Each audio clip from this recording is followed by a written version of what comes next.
Booyah! And we're back. Just like that.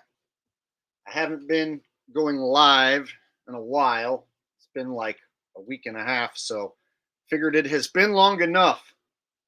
So here I am live. Here you guys are. Nuke says chat's finally working for me. Well, that's good to hear, Nuke. Is that your real name, Nuke? You know nukes aren't real, right? So I guess that means you aren't real. Just kidding. You're real. Maybe. I don't know. All right. Rose Bell is here. She says, hello, everyone. All right. Neo Doom 1 says, what up, Jake? What up, Neo Doom 1? We got Grosto, and he says, yo, Grosto. All right. Kevalev Do QC says, bruh indeed. All right. Skrilla's Crow says, hey y'all. All right. All my party people in the house tonight. All right. And so, to get us started, I should probably do one of these. What is it?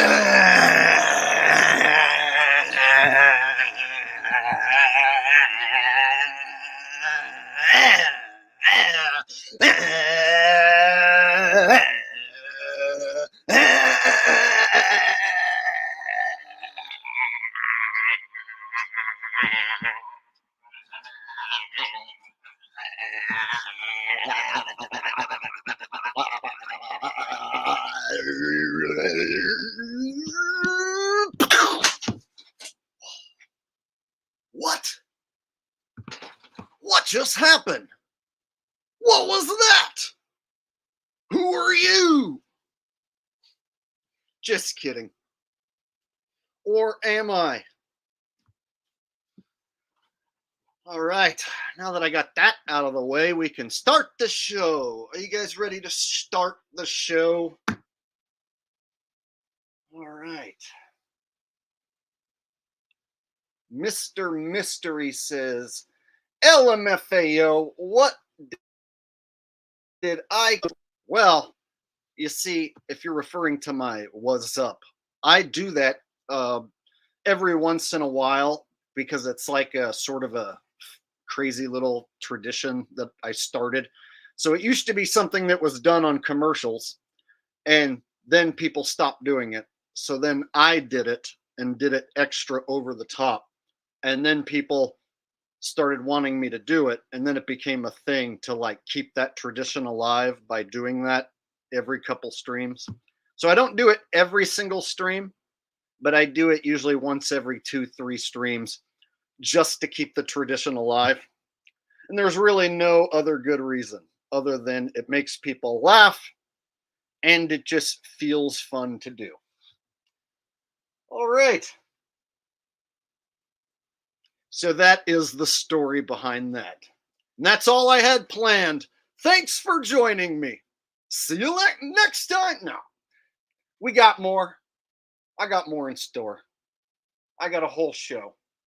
Holy crap, I got a bunch of stuff to talk about. All right.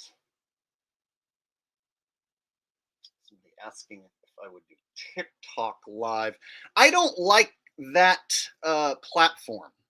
And so I don't like the other content creators on there. I don't like short form content.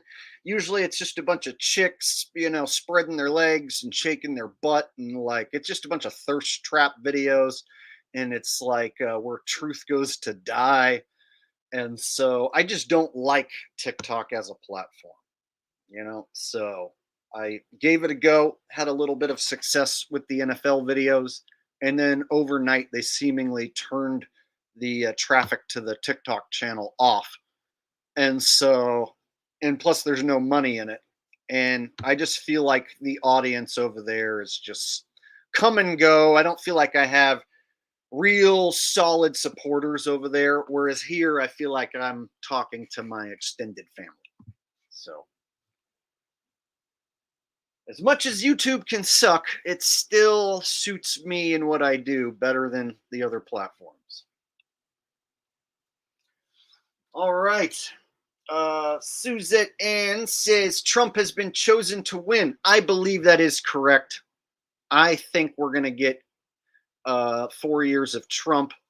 And then after that, they'll probably swing it right back to a Democrat. So right after Trump, I would figure we'll go with somebody like The Rock, Dwayne Johnson, Vice President Oprah. So they like to swing it from, conservative to liberal and make both sides pissed off, both sides happy, both sides get their 4 or their 8 years, and they like to swing it back and forth. That way they can accomplish their evil agendas with a plethora of different puppets lying to the public. So yeah, all the Trumpers are going to be like, America's going to be great again. The economy's going to be fixed. He's going to put all them bad guys in Guantanamo Bay. Fast forward 4 years, The Rock, Dwayne Johnson becomes president with Vice President Oprah. And then all the Trumpers are like, they're going to ruin all the good stuff that Trump done did. The Rock is going to ruin all the good stuff that Trump accomplished. Trumpers like to repeat the same shit. There wasn't no wars when Trump was president, and the economy was good. Evil Joe Biden done ruined the economy. Gotta love those Trumpers. So they're gonna feel like their guy's gonna clean house, and that's the attitude they're gonna have, of course, when their guy wins. And I expect him to win, or he's already been selected, so he's not really winning, but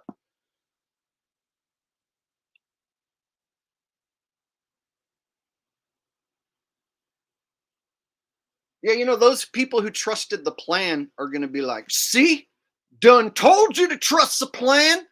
That's right. Those of us who trusted the plan this whole damn time, we going to be vindicated when our Lord and Savior comes back. He's going to put all them motherfuckers in Guantanamo. Right now, the real Hillary Clinton rotting away in Guantanamo. That's why there's a fake Hillary Clinton. That's right. And nothing will change, exactly. But according to Trumpers, the economy is amazing when he's in control. And then the economy instantly sucks when Dirty Joe's in control. We got any Trumpers in the house?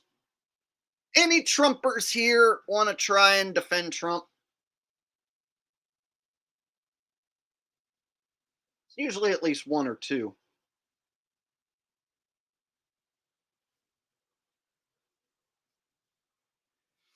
You know what I've been saying to Trumpers? How come Trump doesn't expose the fact that Joe Biden has been replaced by an imposter or imposters? How come Donald Trump doesn't tell you about Joe wearing CIA masks and CGI Joes? How come he doesn't tell you about that? Seems to me Donald Trump, if he really wanted to blow some truth into this whole campaign, he could be like, let me tell you something, all right? The old Joe Biden that you remember, who was vice president under Obama, that guy is gone. The current Joe Biden is an imposter. Let me be frank. There are imposter actors pretending to be Joe Biden wearing CIA masks right now. Oh, no, he won't do that. He won't dare do that. Has he ever done that? No. Will he do that? No.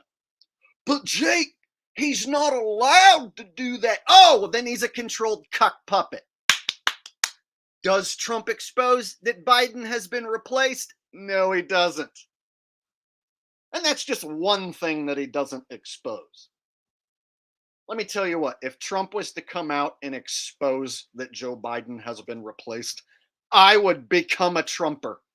Mark my words, I would become a Trumper. If he stood on the podium and was like, the original Joe Biden that you know and remember, who was vice president, all right? Look at a picture side by side with the imposter hooligan who's pretending to be your president right now.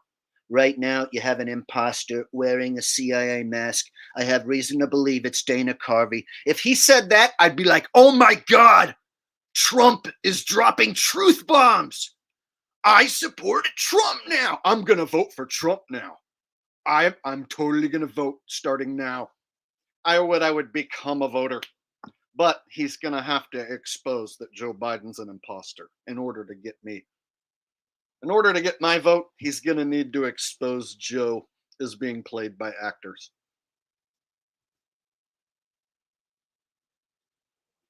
I don't know if my vote would help because I live in a blue state.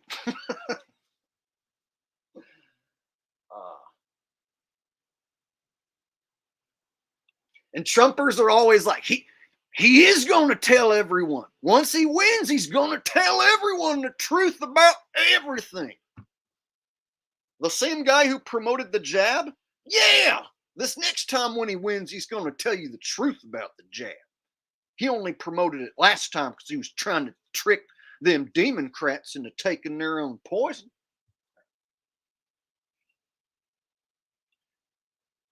All right. It's election season, so I got to do a little Trump action. But all right, let's get to the first story that I got lined up for you. You guys ready for this one? Russia might be planning an attack on American satellites. Oh my God, you guys, our cartoon boxes that are totally not floating around the cartoon ball Earth right now, they're in jeopardy of being fake attacked by Russia. It's a big deal. Let's check out this broadcast out of Montana, of all places. Montana mainstream. Our story you'll only see right here. American lawmakers and military leaders are keeping a close eye on outer space amid threatening new actions by Russia. Here's national correspondent Kayla Gaskins. Russia taking tensions with the United States to lower Earth orbit. The Pentagon confirming Tuesday the Kremlin recently launched a counter-space weapon into the same path as a U.S. government satellite. Presumably capable of attacking other satellites in low Earth orbit. Obviously, that's something that we'll continue to monitor. Representative Mike Turner, the first to sound the alarm on the issue back in February, pressing the Biden administration for transparency and action. The threat is very serious. Everyone who's looked at it uses the same language that I have, that it is a very serious threat. Intelligence shows one space weapon Russia is developing uses nukes, which, if deployed, could have devastating consequences, taking out not just American satellites, but everyone's satellites, including Russia and China's. It's a serious threat, a very serious threat. Russia might be planning a nuclear attack in space on our satellites. When I say our, I mean mine and your satellites, because our tax dollars pay for them, right? So they're mine and yours, right? And Russia, those bad guys, they're planning on nuking our satellites. And get this, they're going to nuke their own satellites too. Those crazy bastards. Can you guys believe Russia's planning on nuking our satellites? What gives, Russia?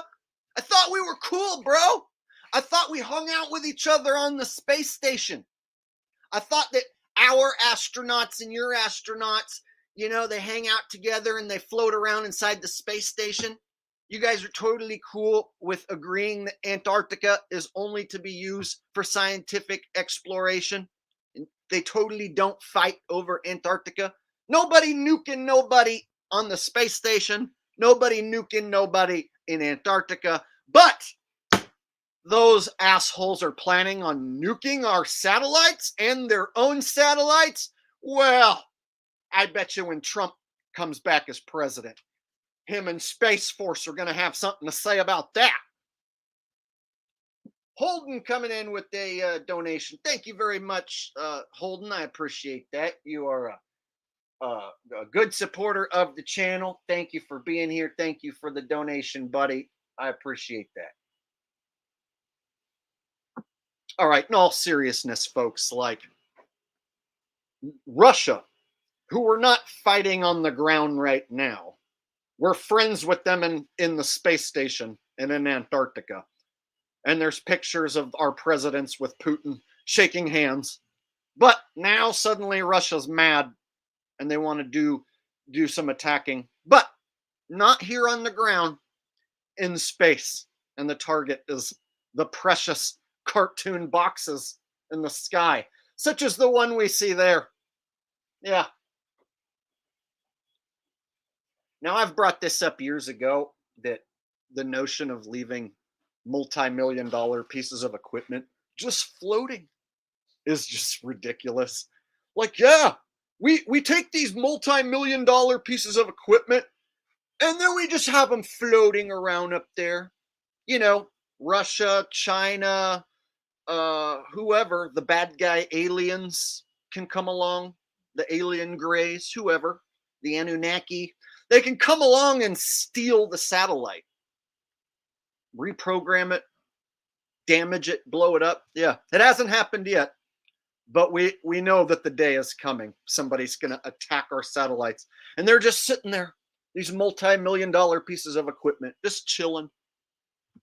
Some of them go around Earth, and some of them stay still and are stuck in a geostationary orbit. They get to pick and choose which ones stay still and which ones move. Yeah. There's sitting ducks out there, man. Sitting duck cartoon boxes, waiting for Russia to come along and blow them up. It's a very serious threat. Some of you guys aren't taking this serious. This is a big deal.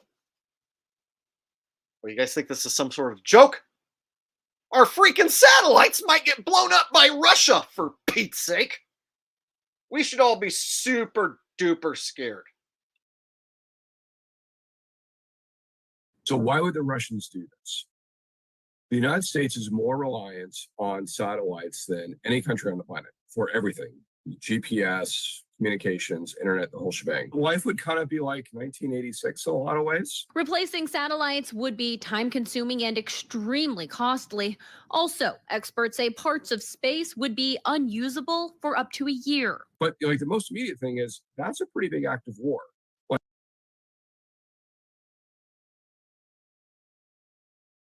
Communications, internet, the whole shebang. Life would kind of be like 1986 in a lot of ways. Replacing satellites would be time-consuming and extremely costly.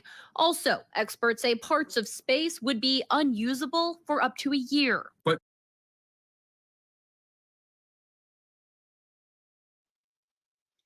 parts of space would be unusable for up to a year. After a year, it's totally cool. God, I love how they make up all these new rules of things that could potentially happen. Well, all of our internet and all of our communications and everything are attached to these satellites. And of course, if Russia or any bad guys come along and do anything to the satellites that are just totally chilling and are sitting ducks, if they do anything, then it's basically like we're going to revert back to 1986 technology. They said 1986, right? They should have just said 1984, right?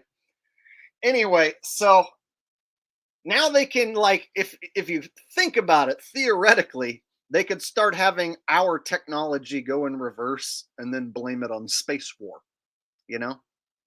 Like, yeah, phones are no longer getting better. Phones are going to start going in reverse and getting worse. In fact, all the technology is going to just go in reverse, kind of like our space technology went in reverse. We used to be able to go to the moon, but now we can't go to the moon because we, me and you, lost it and destroyed that technology. And it's a painful process for us, me and you, to build it back up again. Okay. So I guess technology can start going in reverse now. And the reason? Russia blew up our satellites. So if the bad guys wanted to, if the elites really wanted to, they could start having our technology go backwards and be like, space wars. We can't do anything like that we used to because all the nuclear radiation in space and stuff. We can't even put a satellite up there anymore. We used to be able to do that, but then that technology was destroyed. see where I'm going with this? We used to be able to have cell phones and awesome, cool technology and stuff, but that technology went the way of the dodo. Yeah, people's cell phones don't work anymore. It's a painful process to try and build that technology back up again.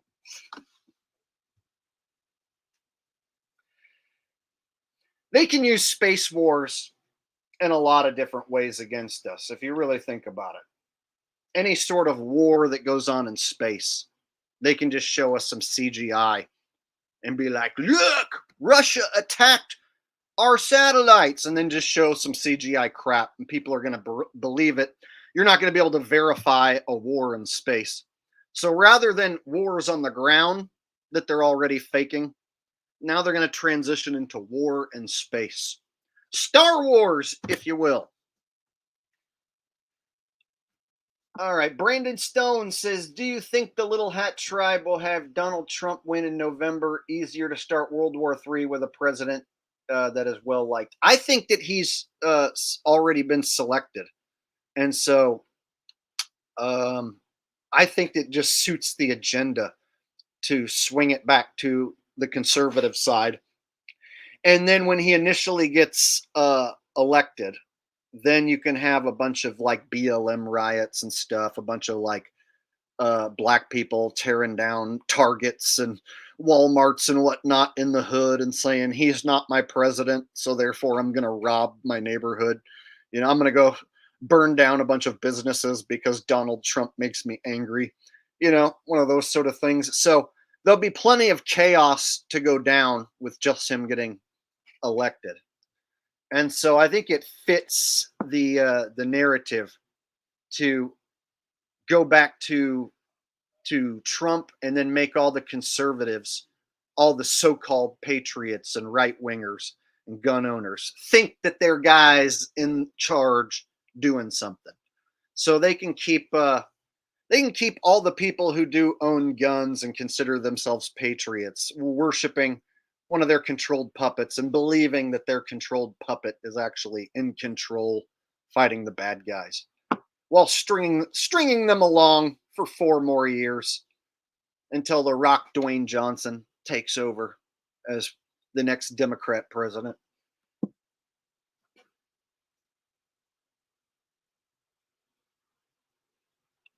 And yes, I've seen the amount of blacks now supporting Trump, and I think it's also part of a promotional effort. So a lot of times these conservative blacks who are like coming out and endorsing Trump, it's like anyone who's still endorsing either candidate obviously isn't smart enough to have figured out that their vote doesn't count, and it's a selection process that doesn't have anything to do with your vote. And so endorsing one of these crooked candidates, you're basically just endorsing evil.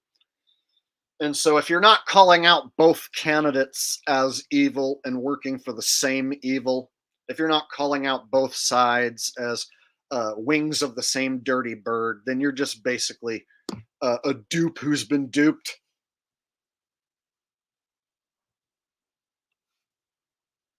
But yes, I've seen that an increasing amount of blacks, especially like on social media and whatnot, coming out and saying Trump is their guy. Yeah. Marcus Miller with a donation says, blessings, my brother. Thanks, buddy. I appreciate that. Thank you, Marcus, for the donation and your longtime support, sir. And if at any point I miss a super chat tonight, will you guys please just hound me in the chat until I see it. And Rose, shoot me a text if I miss anyone's super chat. It seems like no matter what, I always miss one or two. And then when I go back and I watch and I see that I missed someone's super chat, it makes me feel bad. So if I miss one tonight, just keep slamming it in the chat that I missed one.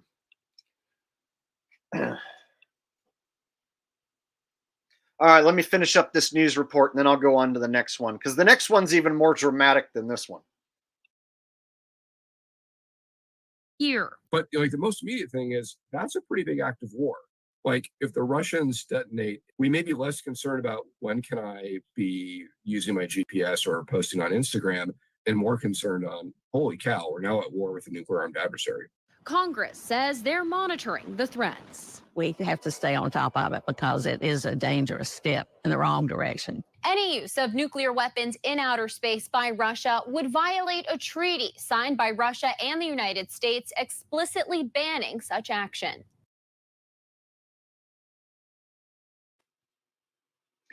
Okay, first and foremost, I don't believe in nukes. I don't believe in world-ending bombs. I don't believe in outer space travel. So I damn sure don't believe in nukes being used in outer space, right? You're taking two things I already don't believe in, and I know for a fact are fake. Whether you believe in it or not doesn't matter to me. I know these things are fake, so they're basically sticking two fake things together. Nuke, fake. Outer space, fake. Nuke in outer space, fake, fake. Oh, nuke a satellite in outer space? Okay, that's three things that are fake. A satellite in outer space being nuked is just fake on top of fake on top of fake.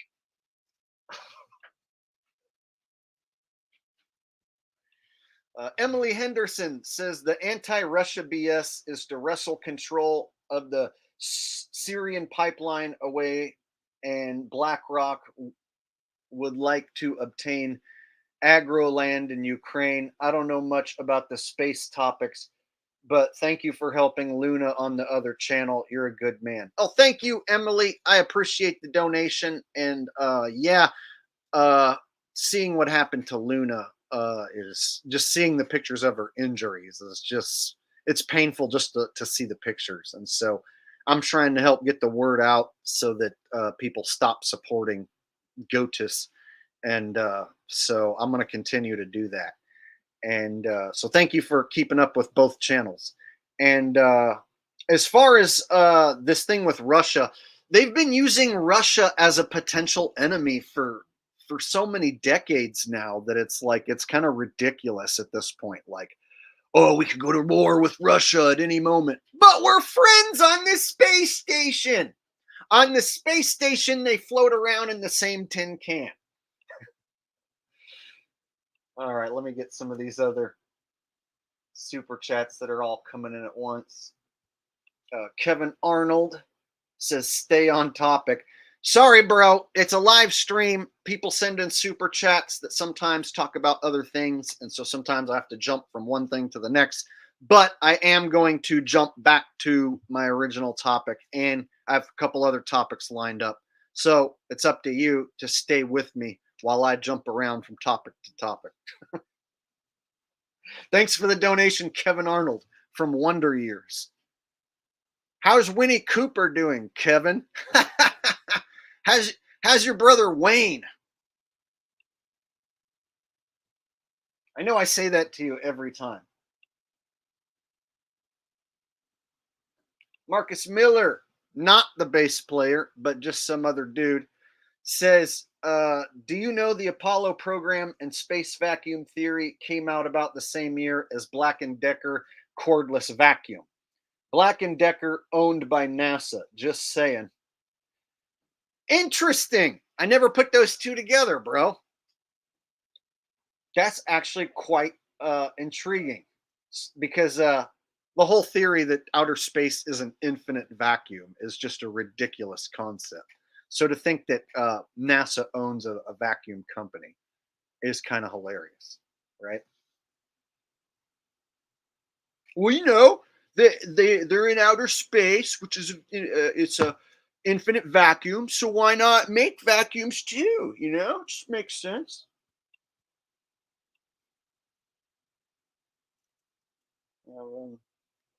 Marcus.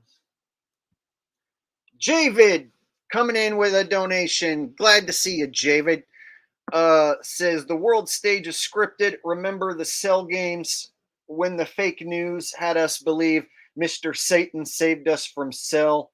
when it was really the blonde-haired people that saved us. Remember the cell games when the fake news had us believe Mr. Satan saved us from cell. I'm not quite sure what you're talking about, actually. You might need to clarify what you're talking about, Javid. That might be confusing to other people in chat as well. Thank you for the donation, though. I get everyone's super chat.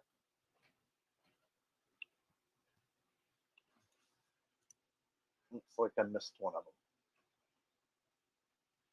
All right. Let There Be Carnage says, a thumbs up as always. Best content on the internet, period. We'll have to catch the replay tomorrow. Hope everyone has a great night. Thank you very much. Let There Be Carnage. Yes, if you can't catch the whole stream, check out the replay whenever you can. I always recommend that you watch the replay at 1.25 or 1.5 speed.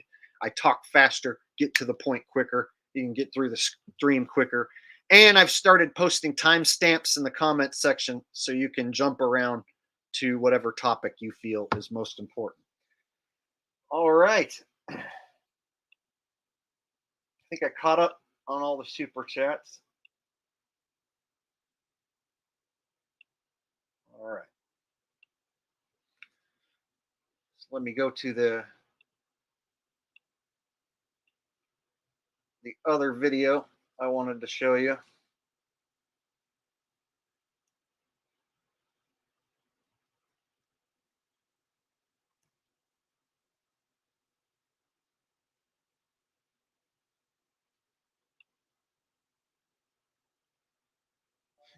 You may think that what I'm wearing right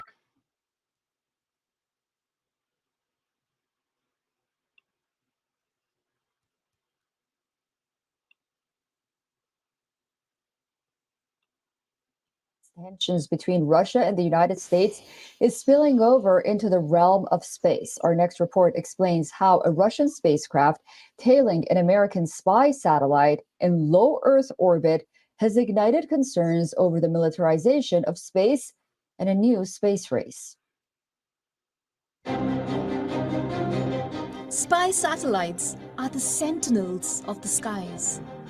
Hovering over the Earth, the watchful eyes do the job of reconnaissance and intelligence gathering. Lint Away Dryer Vent Cleaning says, what do you think of the weather in Houston? I actually haven't heard anything about weather in Houston. I was just looking up a few things for this stream last night and then this morning. And so haven't heard anything about it. So I'll have to check into that. Maybe even later in the stream, I can take a look at that. Thank you, Lint Away Dryer Vent Cleaning, for the donation. Appreciate that, buddy.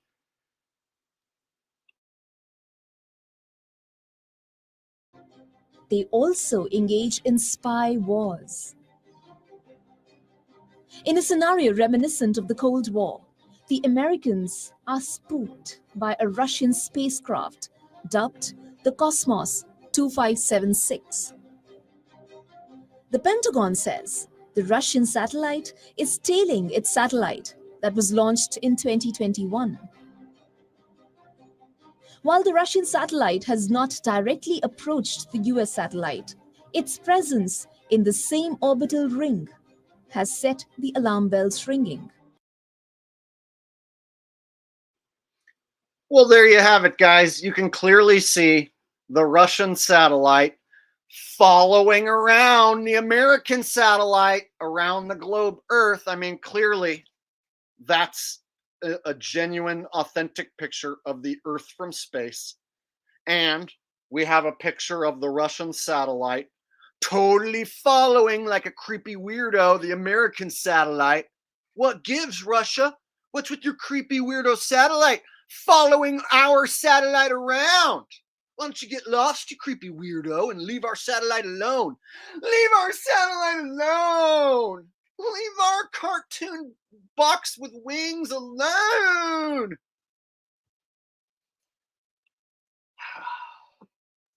It's like, hey, can you show us a video of the Russian satellite chasing the American satellite? No, but we can show you a cartoon. So now we're going to get these CGI cartoons of satellites supposedly chasing each other. This is what space war is going to be. Look, here's a cartoon of a Russian box with wings chasing after an American box with wings. They're bad guys doing bad things. I hope they don't nuke our boxes with wings.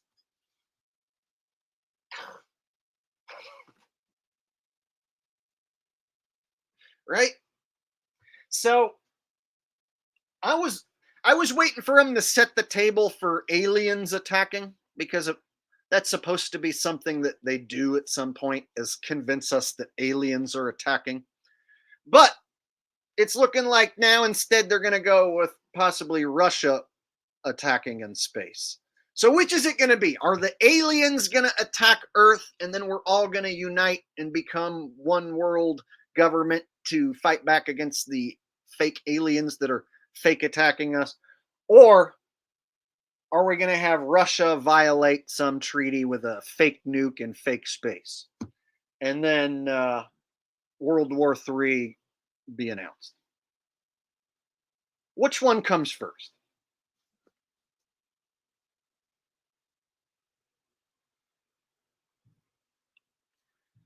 Yeah, Holden Smith says these cartoons keep looking worse and worse. So fake government is a piece of shit. Yeah. They can basically come out and tell you that these are CGI simulations. And they can say, well, we don't have video of the Russian satellite chasing around our satellite, but here's a simulation of what it looks like. Same way they have simulations for the moon landings now, right? Well, we don't have actual footage of a moon landing, but we have a simulation of what's going on the moon currently. Javid says, Dragon Ball Z reference. Some cool people in the chat got it. Oh, well, no wonder I didn't get it. I totally missed it and I couldn't figure out what you were talking about. And see, since I never watched any Dragon Ball Z, that makes total sense that I didn't get it. Hopefully other people in the chat got it.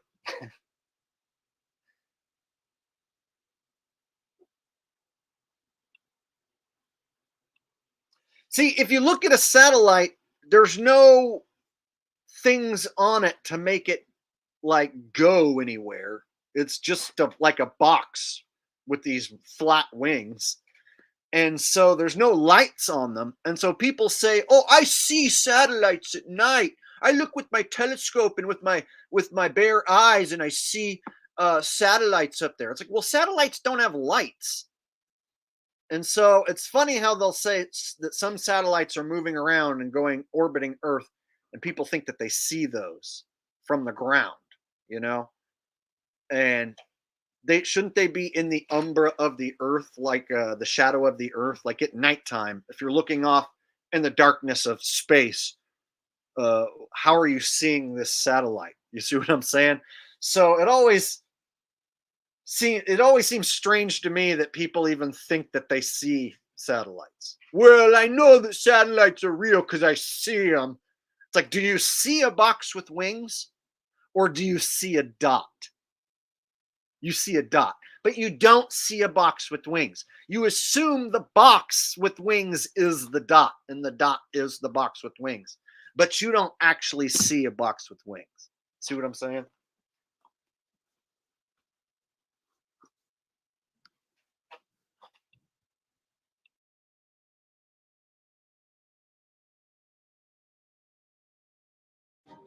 Russia launched a satellite into low Earth orbit that we assess is likely a counter space weapon, presumably capable of attacking other satellites in low Earth orbit. Russia deployed this new counter space weapon into the same orbit as a U.S. government satellite. The United States Space Command wasted no time in labeling Cosmos 2576 a counter space weapon. Their assessment suggests this Russian spacecraft is capable of attacking other satellites in low Earth orbit. All right, here's the deal.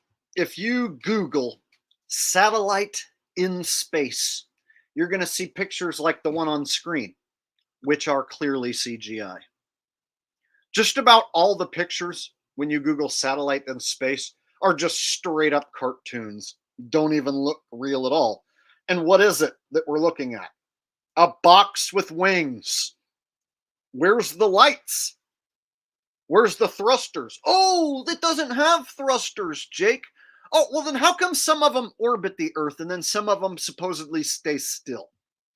So some stay still, some orbit, but they don't have thrusters and they don't have lights. But people say that they see them with the naked eye. Right. Do you see a box with wings or do you see a dot? You see a dot, but you when you can't zoom in and be like, oh yes, there it is, the box with wings.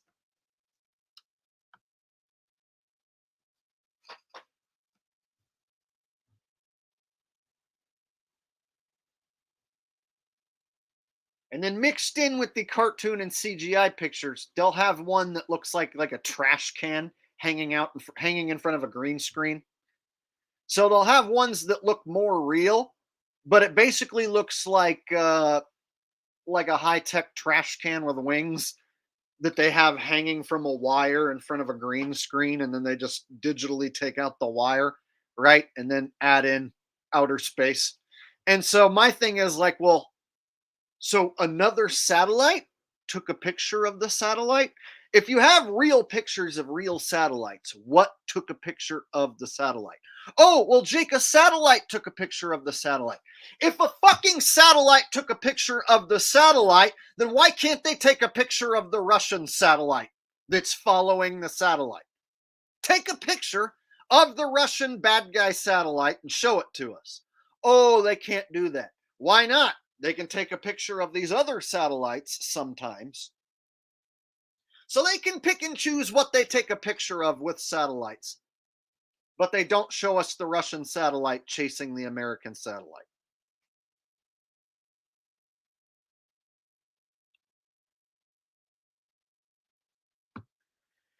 So they can put a satellite in the sky with a hot air balloon, and they can attach a satellite to an airplane, and they can attach a satellite to a drone. You can attach a satellite to a drone, a satellite dish, receiver type deal, to a drone, and then have the drone be solar powered and then stay up there, or like some sort of a blimp, a solar powered blimp that has some sort of a dish attached to it, receiver, whatever.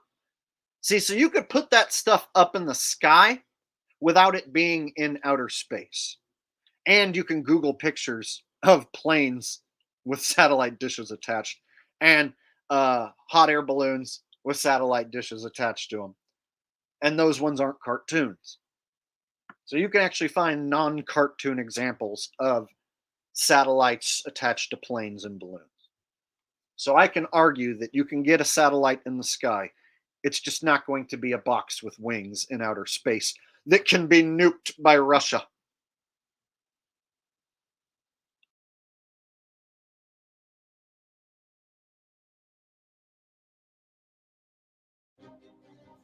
Moscow swiftly denied any aggressive intent, dismissing Washington's claims as malicious and unfounded.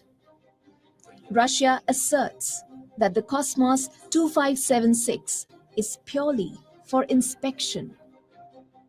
Earlier, President Vladimir Putin denied the US assertions in February that Russia was developing a space-based anti-satellite nuclear weapon to disrupt everything from military communications to phone-based ride services.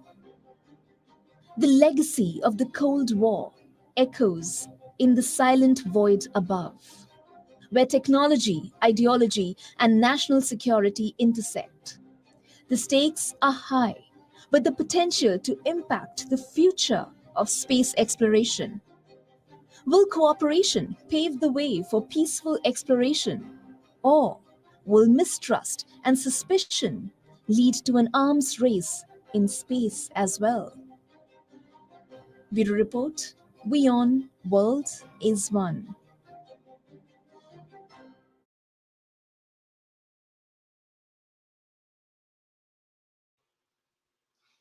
Look at that high-tech box with wings. And there's people that think that they're on the ground and that they can look up in the sky and see boxes with wings. They're like, how can you say satellites don't exist? I can totally look up in the sky and see them. Like, you see a cartoon box with wings? No, I see a satellite.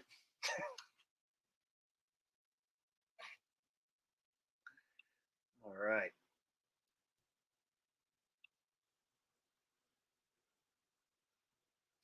So it looks like they're setting the table for future space warfare, Star Wars, good versus evil, United States versus Russia, USA, go team go, good guys, Russia, boo, bad guys. Hope they don't take out our satellites. It's going to suck. If they take out our satellites, Trump should totally bomb their ass.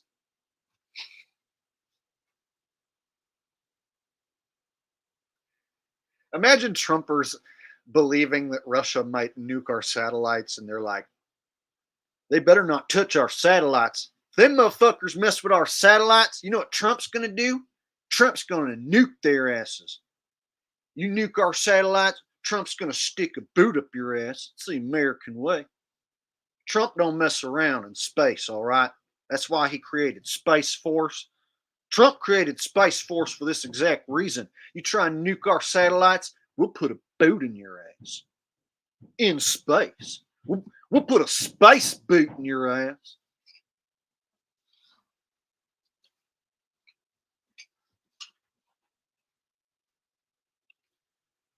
We'll stick a space boot in your ass. It's the American way. If you don't vote for Trump, it's probably because you're gay. God, I love that song.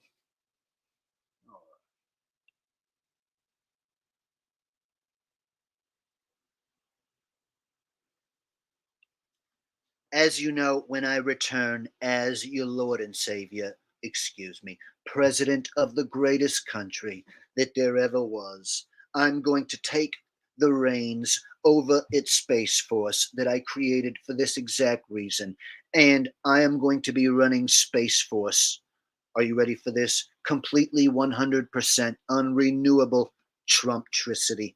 We're going to have Space Force operating 100% on leaner, meaner, greener Trumptricity. It's going to be far superior to conventional electricity. Quite frankly, we're going to kick Russia's ass. There's plenty of footage of me schmoozing with Vladimir Putin, kissing his ass, shaking his hand, what have you. Those days are over. All right, next time I see Vladimir Putin, I'm going to slap the taste out of his mouth and I'm going to say, Putin, you're fired. See, if he actually said that, I would probably become a Trump fan. But he won't. He doesn't have the balls, quite frankly.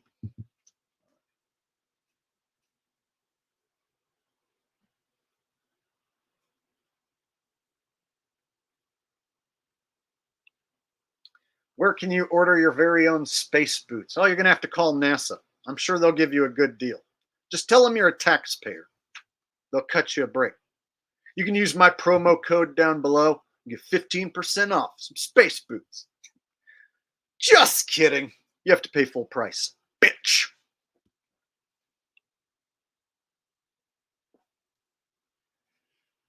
All right. And if that wasn't enough, there's more. But wait, there's more. Found some more space news.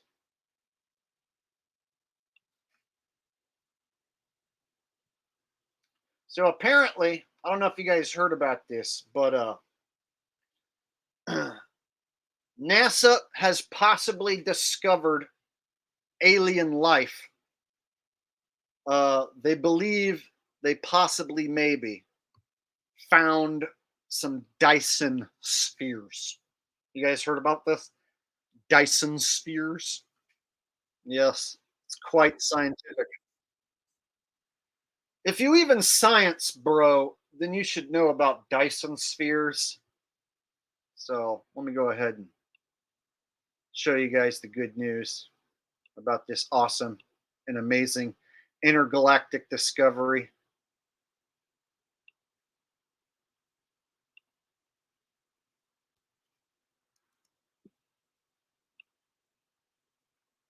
It would help if I pulled it up on screen. All right, here we go. So this one's called Breakthrough Alien Life. Dyson spheres detected around 7 stars.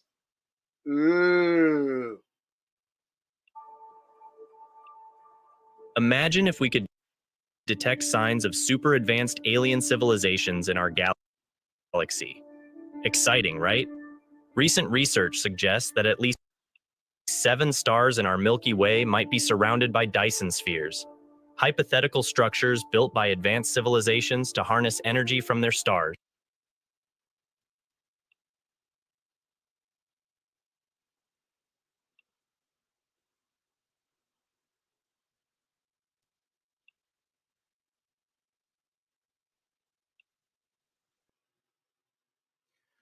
All right.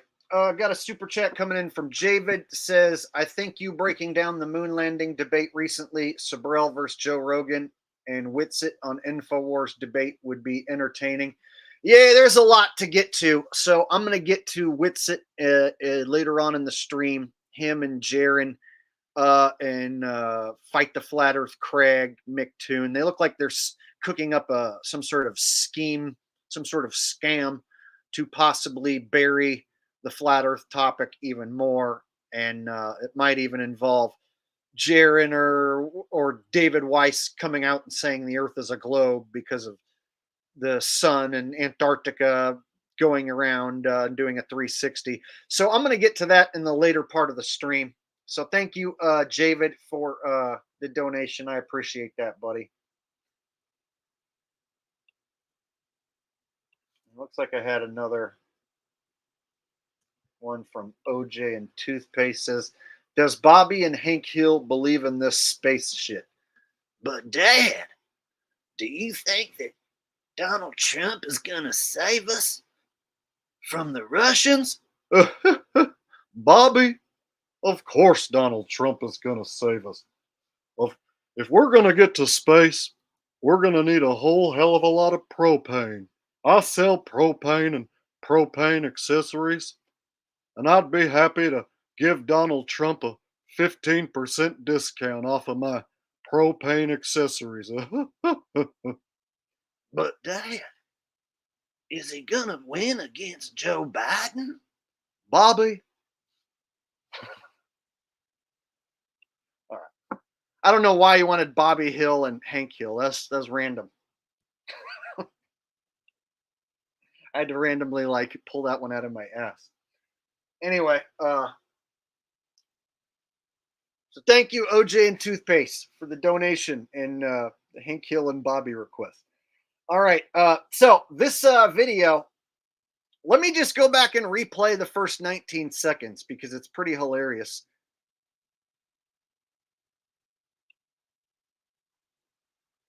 Right after I read this super chat, it says, when I realized football was fake, I went on YouTube and found you. Thank you. Love all your content. Oh, thank you, Mike Flyers, for the donation. And yeah, the football content, it got me a whole bunch of views and a bunch of new subs. And so anyone who came in through the football content and is sticking around and watching my other non-sports related content, I appreciate that. There's a whole lot more going on in this crazy world besides just sports being fake. So that's just one piece of truth that I talk about on this channel. And so I'm glad that you came to the conclusion of the fact that, yes, football is fake at the professional level. And so thank you for the donation and thank you for the support. All right. So listen to how this video starts, what the claim is.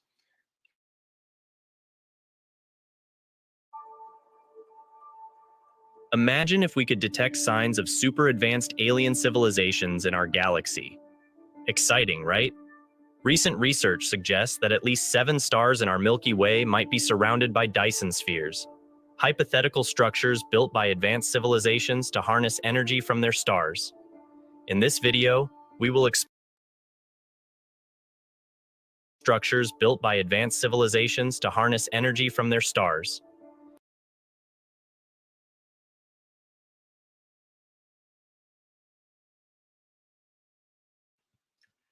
A hypothetical piece of technology, a structure, a hypothetical structure. Imagine, with your imagination, a hypothetical structure that harnesses energy from a star. And that's what we're looking at on screen. A hypothetical, made up cartoon. All right. Frosty with a donation says, love your content, Jake. Trump 2024. Thank you, Frosty, for the donation. And yeah, I think you're going to get your wish of Trump in 2024. And I hope you enjoy all 4 years of him being every big of a piece of shit as the fake Joe Biden. I hope you dig it. Who knows? Maybe he'll endorse a new jab or a new booster. Marcus Miller says, Dyson sphere, Dyson vacuum. I'm seeing a pattern here.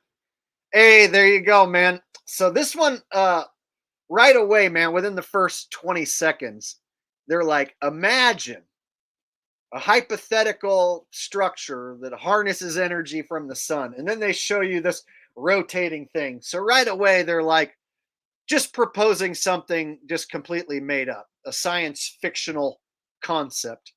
But they're going to go on to act like this is a real thing, that scientists or people at NASA possibly have discovered something like what we're looking at on screen. They're going to totally propose this as being a thing. Evan says, Jake, how do I know you're not rigged and scripted? Because I've been making up my streams off the top of my head every time I go live, and it's pretty obvious.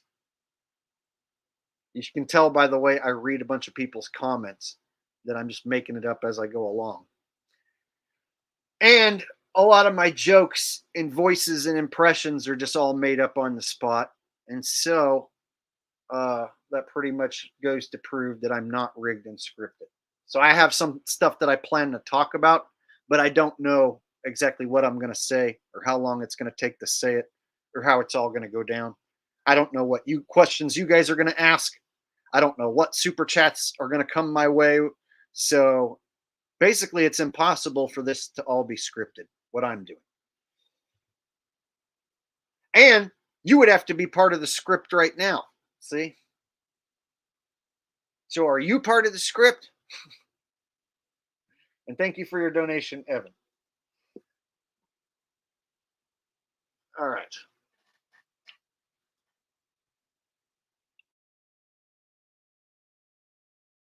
To harness energy from their stars.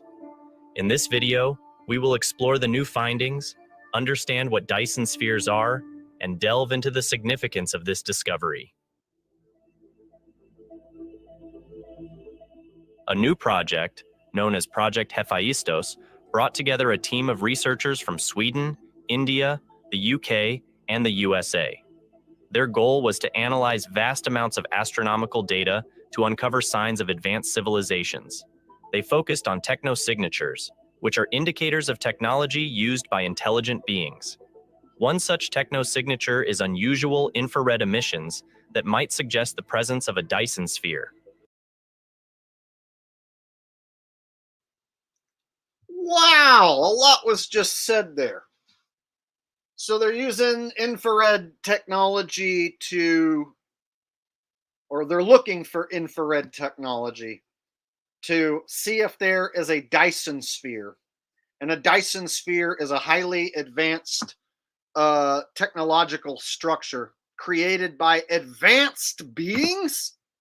And you're like actively looking for this? hold on, wait a minute.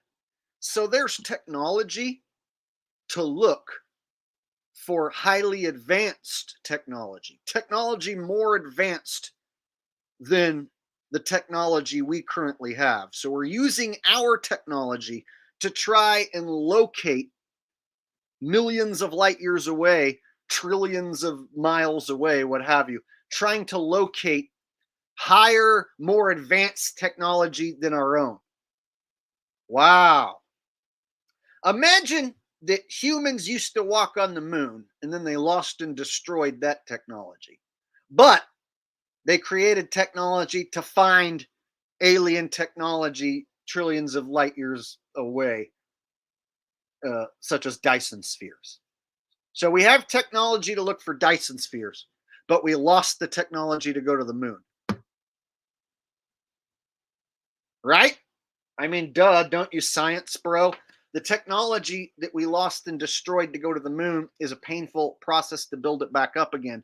But we do currently have this awesome and amazing technology to see if there possibly is even better alien technology out there in the depths of outer space, millions and billions and sextillions of miles away. Wow. Makes me just feel like a worthless speck of nothing. Isn't it amazing to feel like you're just a worthless speck of nothing floating around in an infinite vacuum called outer space? And perhaps there's highly technologically advanced technological shit out there floating around some Dyson spheres or whatever out there. Meanwhile, our stupid ass is just stuck here with our thumb in our butt waiting on the next iPhone. Man.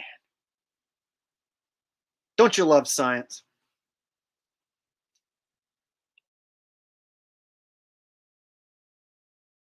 They use data from 3 major astronomical surveys: Gaia, 2MASS, and WISE. These surveys provided a wealth of information about stars across the galaxy, including optical and infrared observations. By combining data, researchers aim to identify stars exhibiting infrared excess emissions that could not be explained by natural phenomena.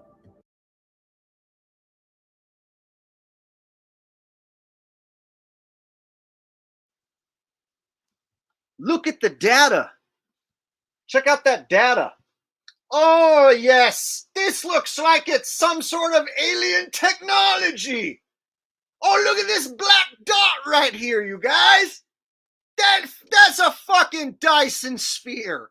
That means 5 trillion miles away, there's super mega aliens who harness the power of a star, and they have Jetson flying mobiles, and their wives have 69 robotic vaginas, and there's polar transmistic neutron star technology, which gives them free internet and everlasting happiness for eternity.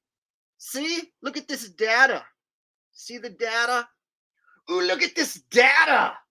Oh, so much data. Clearly, because of all this data, we know that there's alien technology trillions of miles away in the form of Dyson stars, Dyson spheres, excuse me. Carlos Ruiz 84 with some sort of currency that I don't know. Croatian? I don't know. Says, I've been following you since like 5 years or so. You are one of a kind, my friend. Greetings from Costa Rica. I should have just read the rest of the super chat. So thank you, Carlos Ruiz in Costa Rica. You know, that's a country I would love to visit one day. It looks nice in the pictures and videos I've seen. And I've heard good things about Costa Rica. So I would definitely like to come visit that country one day. Thank you, Carlos. I appreciate that. So, guys, when they say that they have possibly found this possible alien technology, and then they're like, we got data from this right here, what's on screen. See, look, this is the data. See, data, all this data. Could not be explained by natural phenomena. And this can't be explained by natural phenomena. You see those dots, those black dots? Can't be explained any other way other than alien Dyson spheres, bro.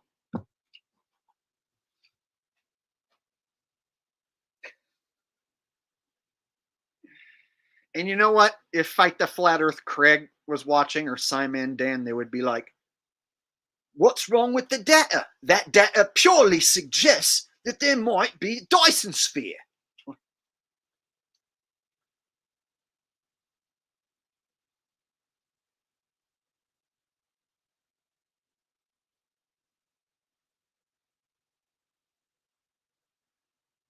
So apparently, Jake is a flat earther and he's too dumb to understand the data that is on screen. He cannot understand that out in outer space, trillions of miles away, are possibly Dyson spheres. This cannot be explained by any other reason. We're currently using infrared technology right now. And as you can see by these black dots, Dyson spheres maybe, possibly do exist. And the flat earth is a ridiculous concept, as you can see.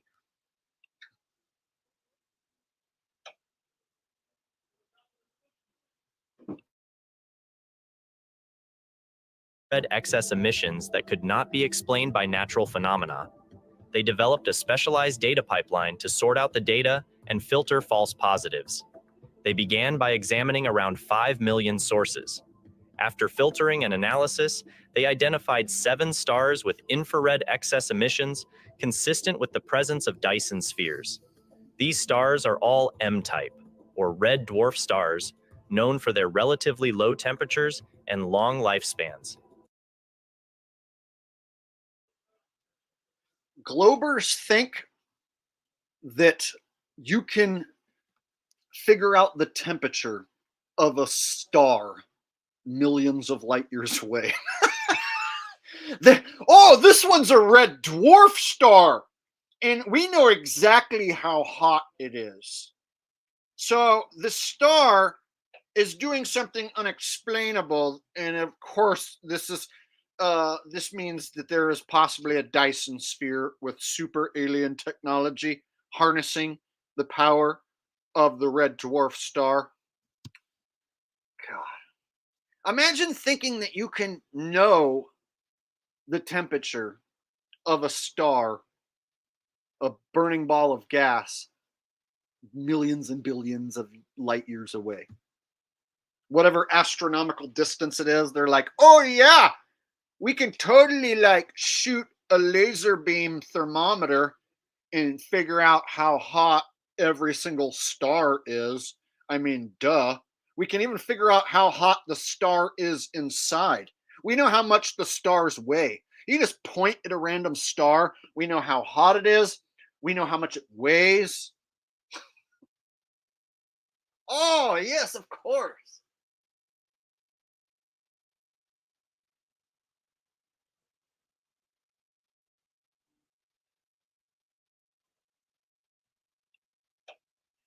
Yes, the sun is supposedly 93 million miles away. And when there's clouds in front of it, you can see the beams of light triangulating right back to a sun that doesn't appear to be bigger than Earth and doesn't appear to be 93 million miles away.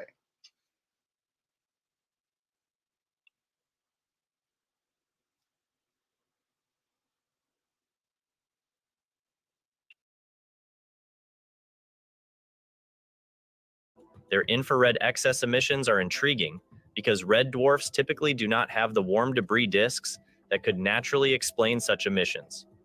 The detection of these 7 candidates is significant for several reasons. First, it demonstrates the effectiveness of the data pipeline developed by the researchers. This pipeline successfully filtered out natural sources of infrared excess, such as circumstellar dust rings, nebulae, and background galaxies. So, using this method, they were able to narrow down their search to a few promising candidates. Second, if these infrared excess emissions are indeed due to Dyson spheres, it would suggest that at least 7 advanced civilizations have developed the technological prowess to build such structures. To confirm the presence of these potential Dyson spheres, researchers suggest follow-up optical spectroscopy, which could help determine whether the infrared excess emissions are due to natural phenomena or advanced technological structures. This additional analysis will be crucial in verifying the true nature of these sources and understanding the implications of this discovery.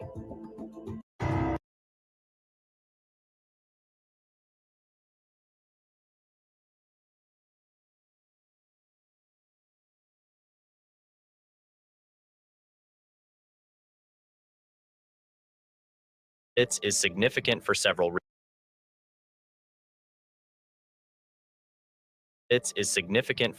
reasons. First, it demonstrates the effectiveness of the data pipeline developed by the researchers. This pipeline successfully filtered out natural.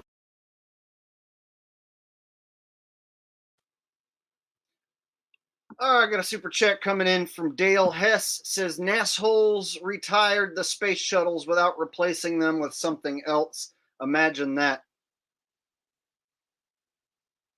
They retired all the space shuttles?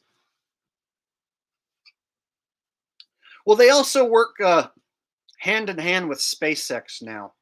So a lot of times you'll hear SpaceX doing stuff, but SpaceX and NASA are the same thing. So even though they'll pretend like they're not the same thing, they openly work together and are the same thing. And so it's the same shit, different day, basically. And thank you, Dale Hess, for the super chat. I appreciate that. So they're suggesting that there are 7 highly advanced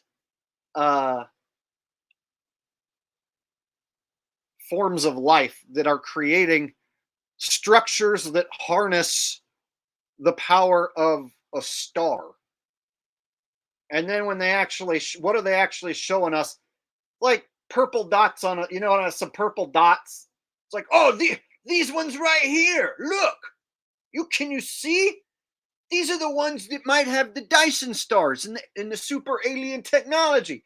So it's like, what are we really looking at? Some purple dots and some yellow dots, some color, and then a bunch of CGI crap, like always. They mesmerize you with stuff like these rotating technological things and stuff. Just science fiction. You know what I mean? Like this concept right here is just purely art. Just a totally made up science fiction concept. But they can make this concept real inside space believers' minds by saying stupid shit like, oh, distant suns are showing signs of having Dyson spheres. And these Dyson spheres can't be created any other way except by super highly technologically advanced civilizations.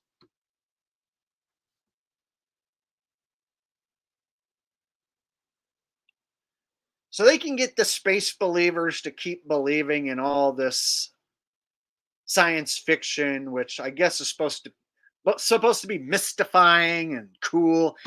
I used to love space when I was a little kid, but then the older you get and you realize like how ridiculous all the concepts are, it's like then you're left wondering, how does anyone even keep believing this past the age of 21, 18, 21? Once you figure out one space mission is fake, it should pretty much shatter the illusion across the board.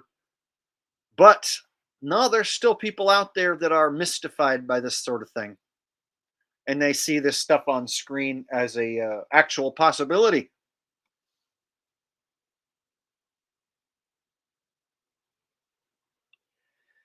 Yeah, it is sad because children are taught this nonsense, and when they see the CGI stuff on screen, they inevitably will believe that stuff like that must exist if they're being told by their authority figures, such as their teachers in school. It's high level brainwashing, that's for sure. The science fiction has gotten a lot better as far as CGI and these simulations and images they can create for us on the screen now. And they can even come out and admit that these are CGI and simulations in place of the real thing. So basically, they'll let you believe it's real if you're dumb enough. But then if you go, hey, that's CGI, they'll be like, yeah, we know it's CGI. It's a simulation of the real thing.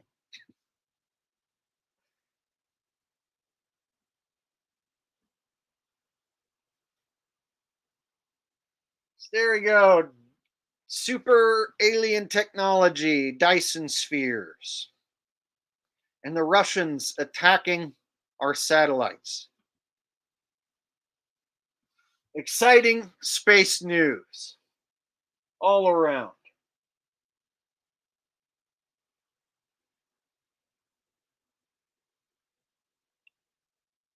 But why says what happens at space camp stays at space camp. I remember on a show called Double Dare. If you guys remember, Nickelodeon back in the late 80s, early 90s had Double Dare, which was a game show for kids. And one of the prizes that they gave away quite often was a trip to NASA space camp.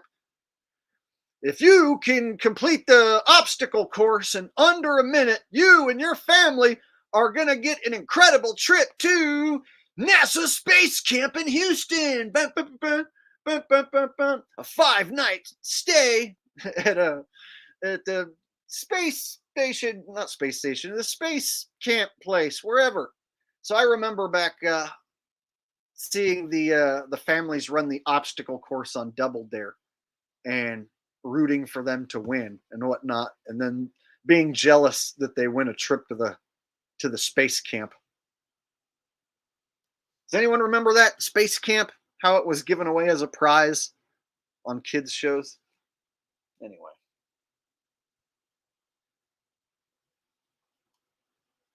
This one time at space camp, I stuck a space flute in my space pussy.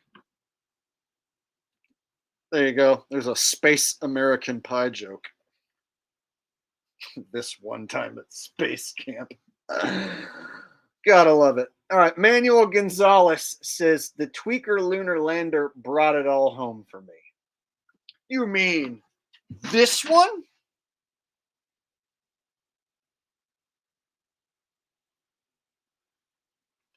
And I still sell this shirt. You can still buy these. Just Google lunar module or homeless tweaker shelter shirt. It'll pop up.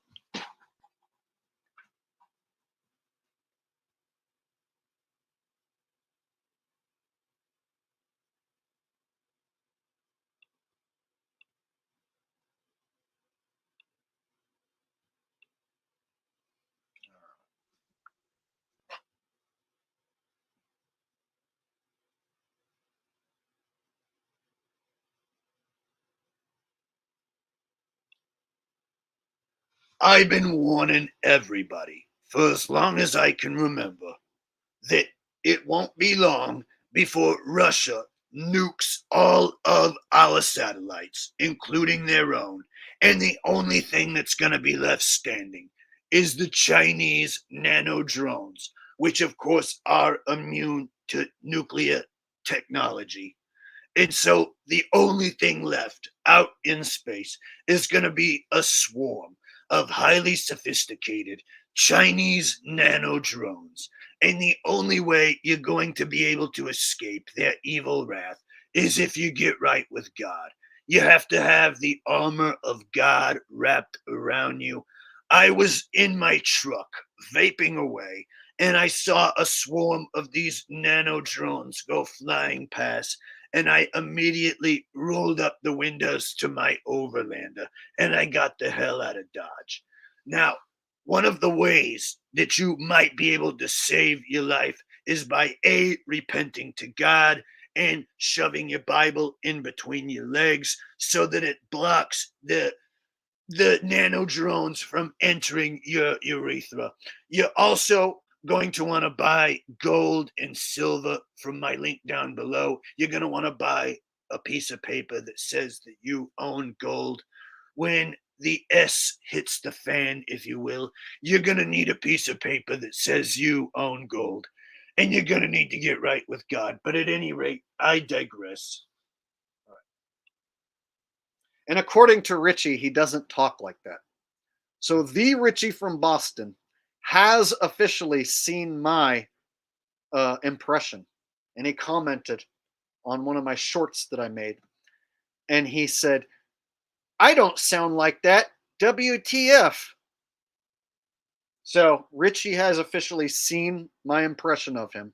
And he says that he doesn't sound like that. No, he said that he doesn't talk like that. It was one of the things on my bucket list is that I wanted Richie from Boston to see my impression of him and get his response to what he thinks of my impression, which is the best impression ever. And apparently he says he doesn't talk like that, which to me is extra hilarious. That Richie from Boston has seen my amazing impression of him, which is a better impression than he himself does. And he says that he doesn't talk like that. Hilarious.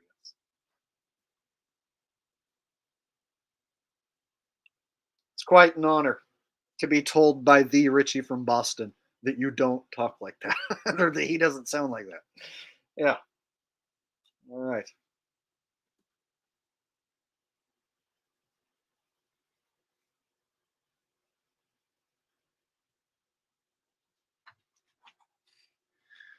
All right. Moving on to another topic that's near and dear to my heart, the Earth not being a globe. Yes, we're going to make our return to the flat Earth topic. Got a super chat coming in from John Zimmer. Says, did you see the biblically accurate angels are Dyson spheres bit? These distraction narrative and rabbit trails are simply amazing, if not amusing. Only thing I heard about Dyson spheres is the thing that we just watched. And other than that, I'd never heard of them before until I saw that little video that I just put up. So no, I haven't seen anything about biblically accurate angels that are Dyson spheres. That's quite a weird combo.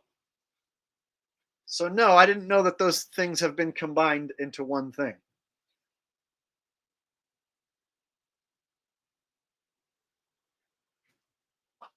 And thank you, John Zimmer, for your donation. I appreciate that.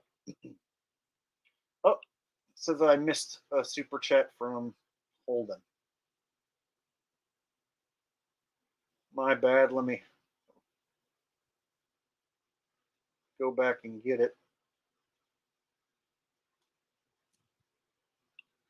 Holden says, what do you think of the scripted scamdemic treaty?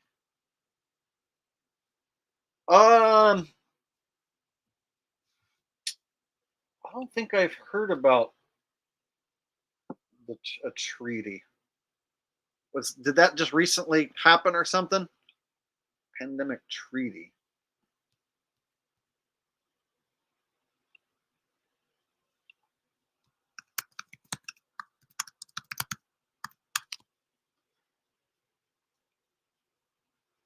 Oh, okay. So this is something just recently that I guess I missed.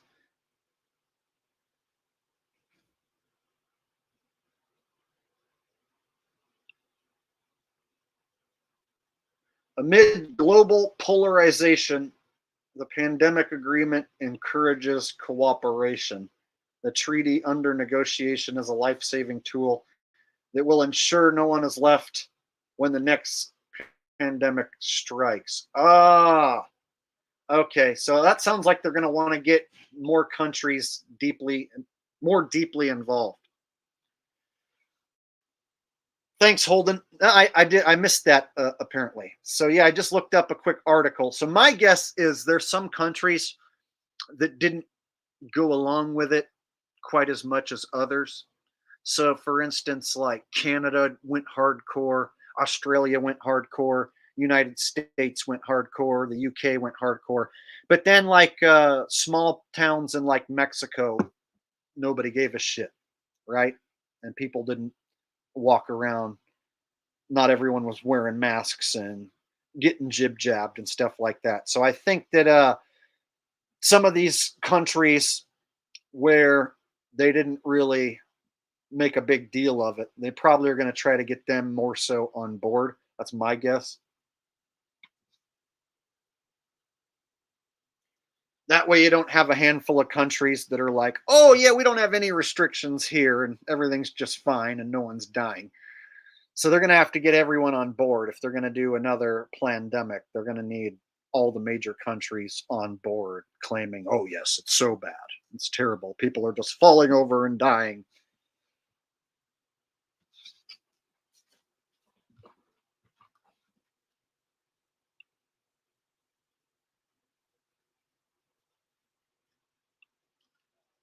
So we're already in like a pre-version of the New World Order.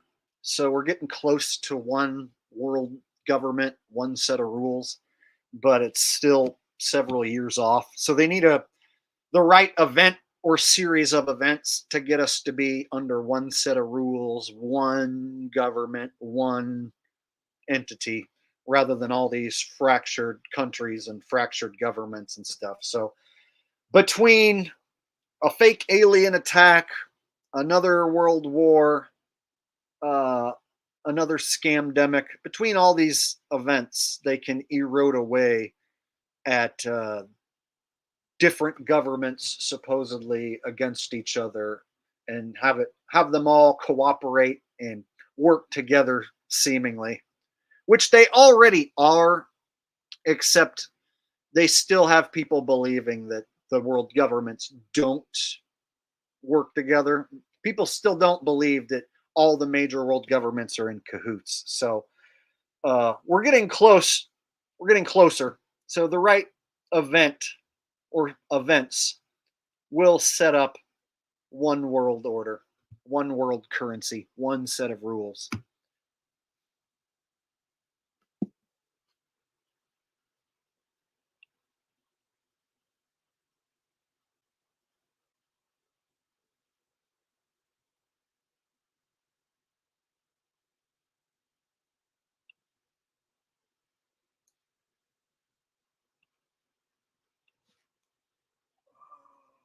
Yeah, disease X. We started to hear rumblings about that. You know, the Twitter was turned into X and disease X, and there was like the eclipse. They were showing a big X on the map for the eclipse that just recently happened.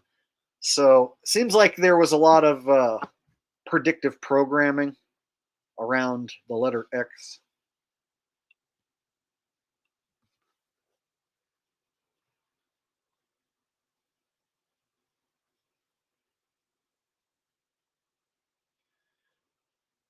All right. So let me go ahead and pull up a video that I was made aware of because of Q and Fee.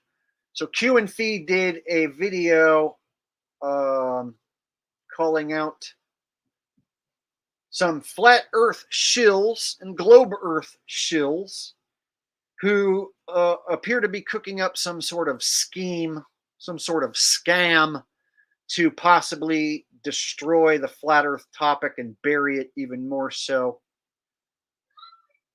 and possibly scam large amounts of money out of people. And so I'm going to show you this video that Q and Fee just put out.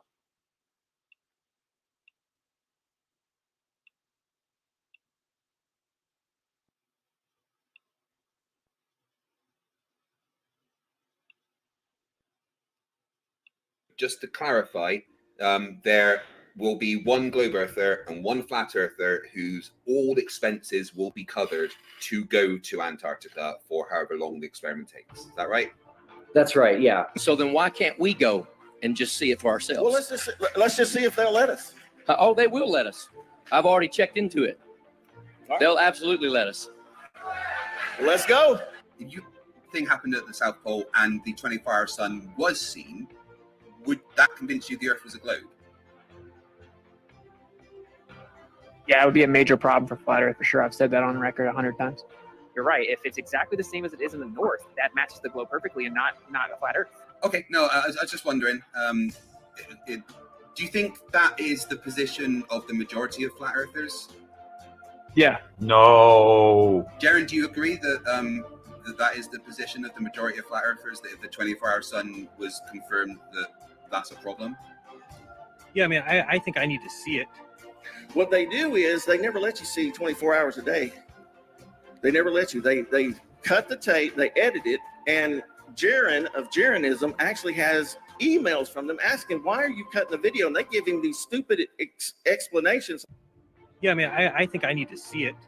And in that debate, Dean Odell actually challenged Greg Locke, and he said, if we want to, essentially prove this once and for all, he said, you and I just need to go spend a week in Antarctica and see if the sun does a 360 above our heads. And then Dean Odell said, if it does, the Earth is a ball. And let's see if the sun does a 360-degree circle all the way around us. If so, it's a ball. This is the final experiment that we need to do. And so it was essentially boots on the ground at that point, full steam ahead. Let's make this happen. Yeah, he's not the only flat earther with that opinion either. Got on camera, Jaronism straight up saying that if that happens, the Earth's a globe. Austin Whitsitt danced around the answer, but he at least said that it would be a big problem for the flat Earth. That matches the globe perfectly and not a flat Earth. Flat Earth David Weiss, he said that a 24-hour sun in Antarctica doesn't work on a flat Earth. And he pretty much said it would prove the globe. So yeah, I think you're right. It is an amazing opportunity to actually put a nail in the flat Earth. That is the point of science. That is the point of doing experiments, is to test hypotheses. And so we're going to be testing a pretty big one down there. Yeah, I will tell you, I've watched a ton of Jaron's videos. I've watched a ton of Austin's stuff. I'm a sorry. Ton of Flat Earth Dave stuff. And I actually think they're genuine, and see kind of who wants to go. So one person from each side will be covered. And then if you want to go and pay your own way, the cost is about $31,500 per person. You can do it for $31,000. You can join them on that day if you want to, put some money up. Right. And that includes the flights and the lodging while you're there, and food and everything else. It is expensive.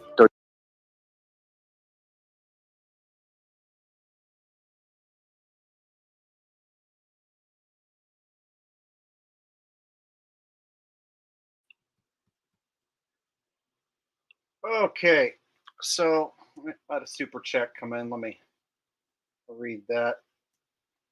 It says from Ryan Handy. It says, appreciate you, Jake. Thank you, Ryan Handy. And I appreciate your super chat, buddy. Thank you. So here's the deal. I usually have to address this once a year, and I have to try and catch people up who maybe are new here or new to this topic. So it goes like this. The Earth is not a globe. The Earth is something other than what we're being told. And if you come to the conclusion that it could possibly be flat, they have a circle map surrounded by an ice wall and a circling sun, and a whole plethora of shills, government agents, ready to push that model on you. So there's men who are hired to intercept you if you figure out that the Earth is not a globe. And they want you to be on board with this, what they call a biblical model, a lot of them. And it's really not. It's a made up concept where you're underneath a dome, you're surrounded by an ice wall, and you're on a circle map with the sun and moon and stars doing circles. And the thing is, there's been shills who've been pushing this for years, and it's provably not true as far as the sun and moon and stars going in circles. It's provably not true. And in this video, I'm going to drill the point home, hopefully once and for all. But the thing is, even when you prove the shills wrong, they always deny it. And they talk circles around it. And they will bold-face lie to their audience and tell you, I'm wrong, and that I'm the shill. Cesario Serrato says the Dyson sphere is an idea from a science fiction writer in the 60s. Imagine that. Well, NASA has stolen my science fiction concept of a mini-moon. So I can't imagine that. All science fiction concepts that they feel like they can get away with, like such as, you know, a cartoon box with wings that orbits the Earth, you know, a satellite, right? If they feel like they can get away with that, it starts out as something in the movies. Like in an old movie, you'll see it, and then they'll claim that they have that technology many years later. So yeah, you'll find something like that created in the 60s as a science fiction idea, a Dyson sphere, you know, some technological device that harnesses the power of a sun. And then, yeah, now they're trying to bring it to life for real in your head. So I've had this happen. I created a science fiction concept of a mini moon. So I came up with a joke where how come the moon doesn't have a mini moon of its own? If the Earth has a moon, how come the moon doesn't have a mini moon? So I had a joke about it, and my joke was so damn good that NASA came up with a mini moon, like a few months after I created the idea. Within like 6 months or so, they said NASA has discovered a mini moon, except their concept isn't that it's a small moon going around the moon.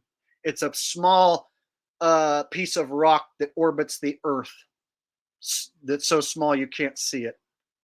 And so it's like a second moon, a second mini moon. So you can look up mini moon and find that they claim there is a second mini moon. But I made up the term mini moon before they said it was a thing. I literally created a science fiction concept as a joke, and they created that science fiction concept in people's minds and actually claim that it's real. I think they did it just to slap me in the face. And it worked. And if you don't believe that, look up my second video I ever made and when it came out, and then look up when they said that they discovered a mini moon. All right. Colin P says, always look forward to your live streams. You are definitely the most funny MF on YouTube. Thank you, Colin P. I appreciate that. Thank you for watching. Thank you for the donation, buddy. Okay. So these shills, and both sides are shills. So let me try to get back on topic here. When you figure out that the Earth isn't a globe, there are men who are hired to get you to jump on board with a flat Earth surrounded by an ice wall and with a sun and the moon and a sun and a moon, small and local, going in a circle. It looks good at first, and it feels like something like that is easy enough that should work. One sun goes around over the flat Earth, and they have diagrams that flat earthers have made, guys like Eric Dubay, RV Truth, Jeranism, David Weiss. They have these diagrams where they'll show you a sun going around in a circle, And then meanwhile, there's certain times of the year where the sunrise and sunset angles don't match a circle path. And more so, if you have multiple observers looking at the sun at the same time on the same line of longitude, what you'll end up with are angles going back to the sun which don't triangulate. So you'll have multiple people looking at the sun, but they aren't looking at the same sun, or are they? We'll get to that. So these guys, there's a globe side of shills and there's a flat earth side of shills, and both sides of the debate are controlled. And so they're trying to say that they're going to do this experiment where they go to Antarctica, and if they see the sun do a 360 in Antarctica, then that means Earth is a globe. And they have shill bags like Witsit Gets It right here. Scumbag shillbag Witsit Gets It, agreeing that the Earth can't be flat and will have major problems if they go to Antarctica and they see the sun do a 360 in Antarctica. He's saying it will perfectly match the globe.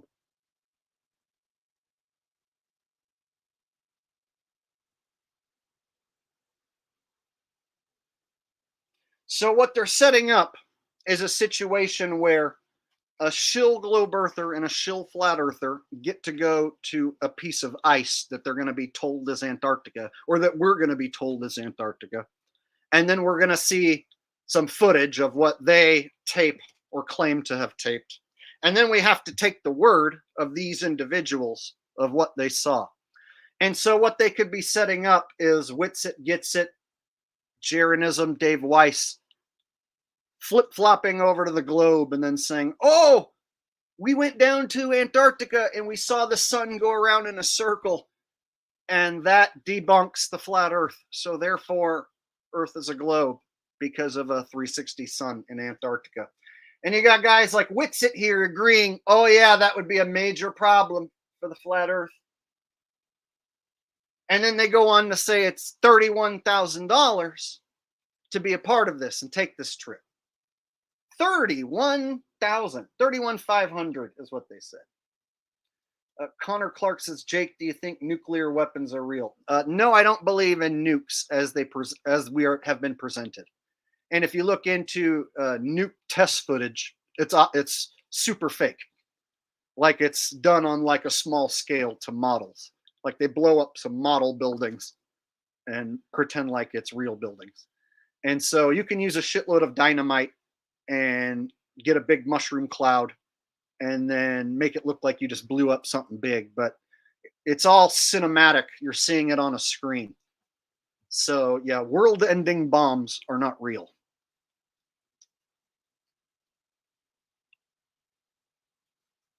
Okay, so before I get to this, let me show a diagram of what's a lot of people are using as the flat Earth model and why it's wrong. And then I'll jump back to this. See if I can explain this. And this is a hard thing to explain to everybody because I know not everyone is on the same page. And there's people who've been following me for 8 years who know exactly what I'm talking about. And then there's other people who've been following me for 8 months who are like completely lost.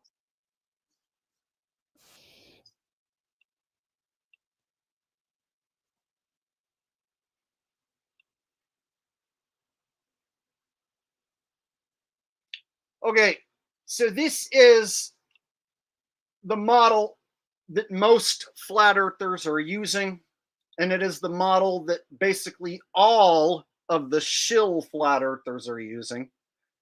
And this model, with the sun going around in a circle like that, over the equator, and then the Tropic of Cancer and the Tropic of Capricorn, this model is wrong.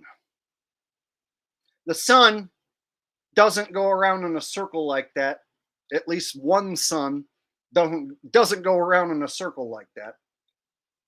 And I can prove it. You can prove it. And this is something that has been proven over and over, and yet the shills are still running with this same disinformation. Fuck, I thought I had it up on the screen.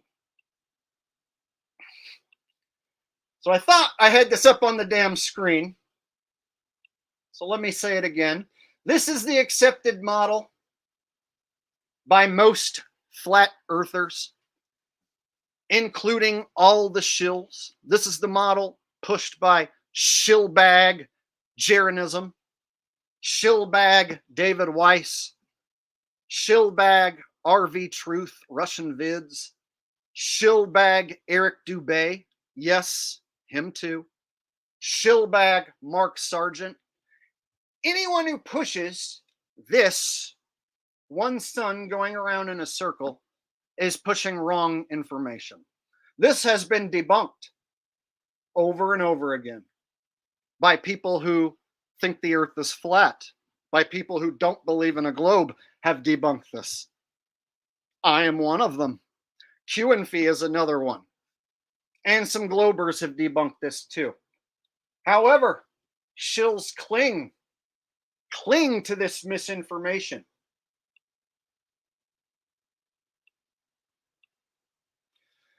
Cesario Serrato says von Braun, a Nazi, wrote a book in the 50s about a man named Elon leading a mission to Mars. Imagine that.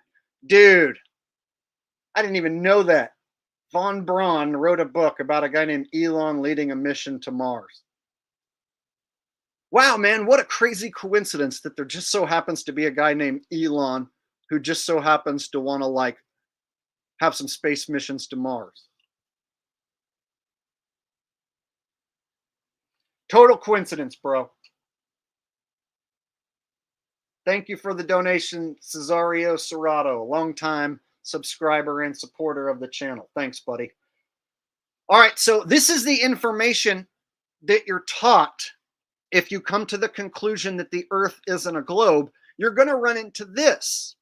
And it's not just here on YouTube. This is what is on TikTok. You'll have 1,000 wannabe truthers on TikTok pushing what you're seeing on screen. So here's the deal. The Earth is not a globe. However, one sun going around in a circle is impossible. And let me show you why. So in September, this graphic has the sun over the equator. And so that means it's going to go around in a circle over the equator on this graphic.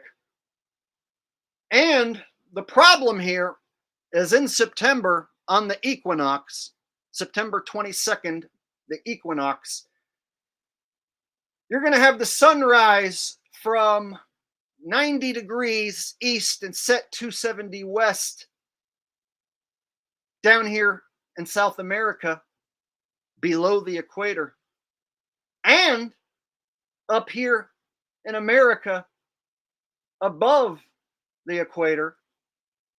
Meanwhile, the sun's going to be down here on the equator. So how is one sun going to be on the equator and come up for somebody down here in South America at 90 degrees, and at the same moment come up for somebody over here in the northeast of the United States at 90 degrees, and also come up on the equator at 90 degrees? How can one sun do that? Well, it's impossible. And let me show you why.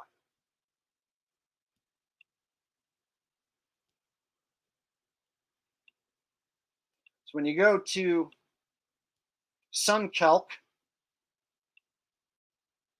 and you put in the date, September 22nd, and you go to the equator, you're going to have a 90-degree sunrise. And then a 269.8 degree sunset. Let's call it 270. So sunrise from the east, sunset to the west on the equinox on the equator. Now, we'll drag this cursor on the same line of longitude all the way down here to the tip of South America. Ushuaia. Then we go to sunrise. We got a 91-degree sunrise. We got a 268-degree sunset. Wow, a 91-degree sunrise down here. Well, how is the sun going to be coming up from 91 degrees at the tip of South America if it's supposed to be up here at the equator at the exact same moment? And at the exact same moment, it's going to be coming up here in the Northeast United States at 89 degrees, setting at 270. So we have the sun coming in from the east up here in the United States on the equator and down in South America at the tippity tip of South America at the same time. And to put a nail in all the models at once, this angle 1 degree wider down here, this sunrise coming up at 91 degrees. And then up here, sunrise 88.9 degrees, call it 89 degrees. That 1 degree difference means those angles are not parallel, but they're going away from each other slightly, which means when you draw these angles 93 million miles away, you're going to end up looking at 2 different suns. So this website, SunCalc, when you look at the equinox, it debunks a circular sun path with just one sun.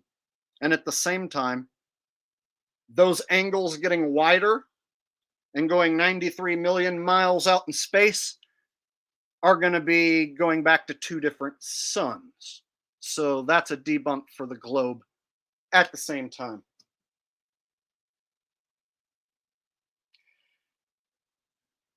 So this website, you can actually use a compass on these dates, such as September 22nd, and you can see where the sun rises and sets. So now that I've shown you on 3 different locations that the sun's going to come out of the east and set to the west on 3 different locations on the same line of longitude, now I got to go back and show you the flat Earth map with the one circling sun.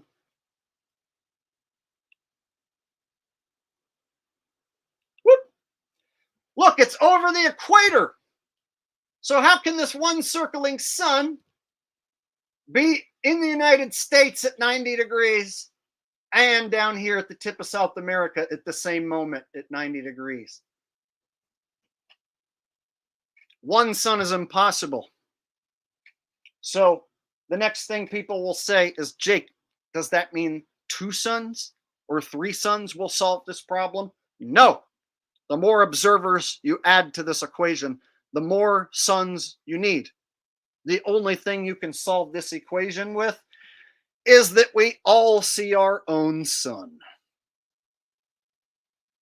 And it goes up and it goes down.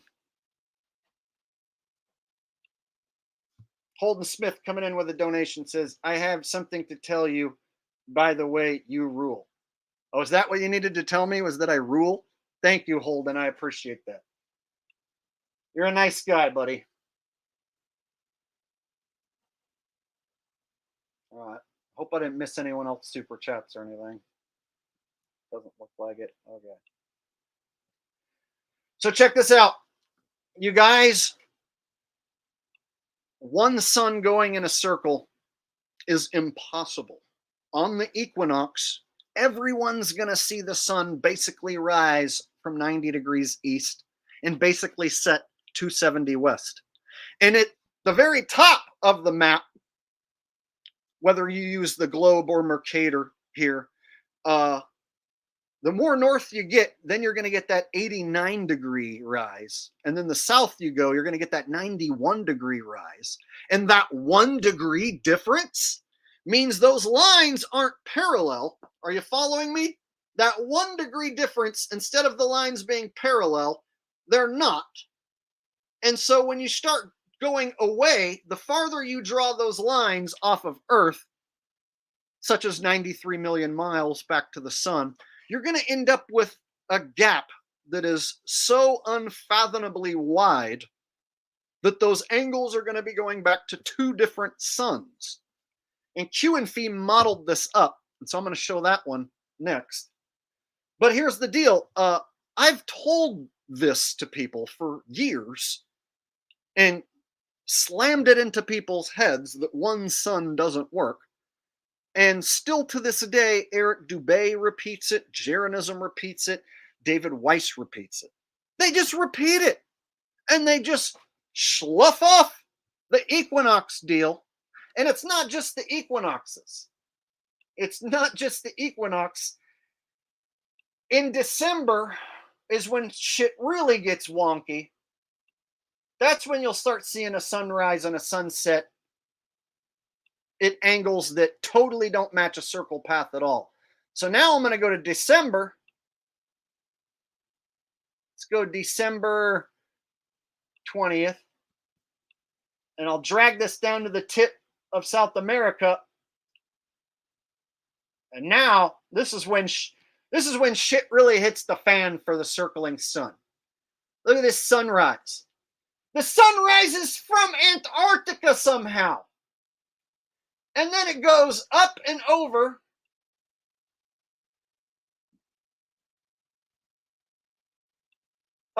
their head. Here's the solar noon. And then here's the sunset back towards Antarctica. That would be towards the ice wall. Understand?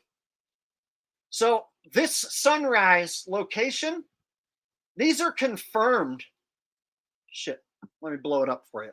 These sunrise and sunset angles are confirmed. And they don't match a globe per se either. So I've been accused of using a globe website by a shillbag Russian vids. Shillbag Russian vids, RV Truth says, oh, Jake the asshole's using a globe website because he's a shill. No, this website debunks the globe and it debunks circle sun path.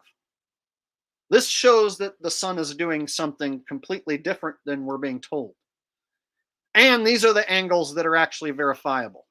So I've had my subscribers, I actually had a subscriber in Tasmania, which is over here.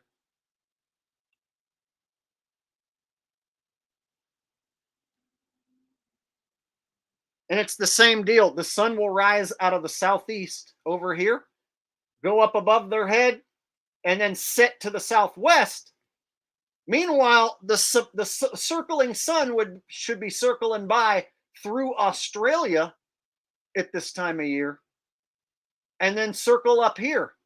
So the circling sun should never be down here and should never come up from this angle. But when you go to SunCalc and you go to these dates, look at that, December 20th, and I'm south of the equator, south of the Tropic of Capricorn, and the sun's coming up at an angle that's impossible with a circle route. And so Russian Vids made a video where he literally takes this data and just throws it out the window and says, this is a globe website. Meanwhile, he doesn't have anyone do any experiment like I did. I actually had somebody in Tasmania point their compass at the sun, and the sun rises out of the southeast and sets to the southwest from October into November into December, and then it starts coming back again. So feel free to move this thing around, put it to where you live in the United States and check and see the sunrise and sunset angles yourself.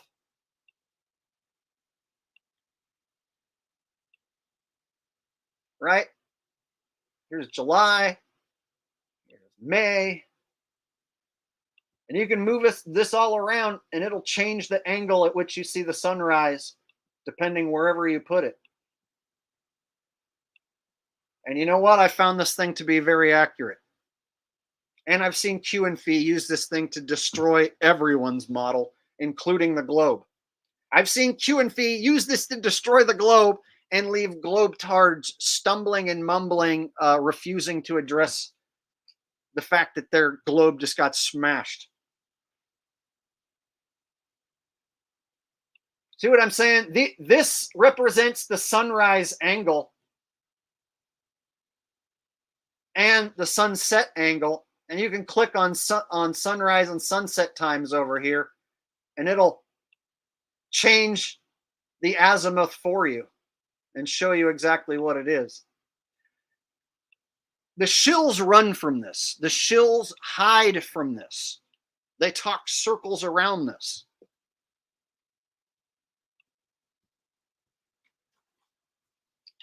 All right.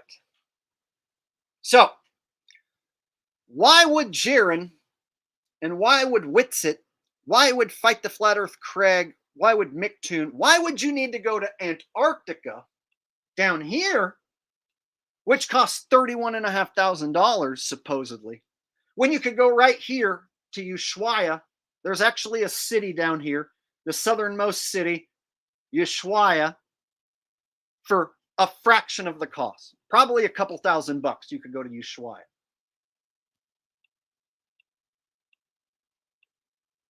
Right there. So you can go right here for much cheaper than going to Antarctica, and you can see that the sun ain't going in a damn circle from here if you go in December. If you go in December, you're going to see the sunrise and sunset from a place that is impossible.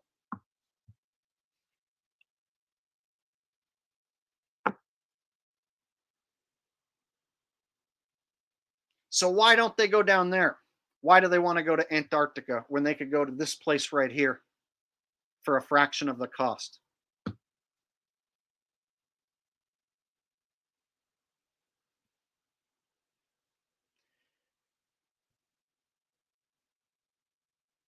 So, back to the original point, it looks like some shillbags are going to try and scam people out of a bunch of money and possibly deliver a death blow to the flat earth subject.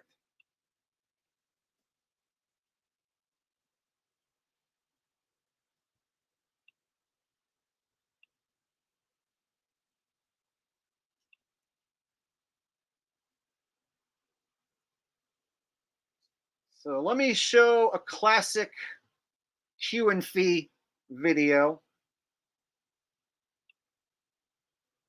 where he debunks the globe with this SunCalc site with the information that I just showed you. But you got to pay attention. This is heavy shit, so you really got to put on your thinking caps.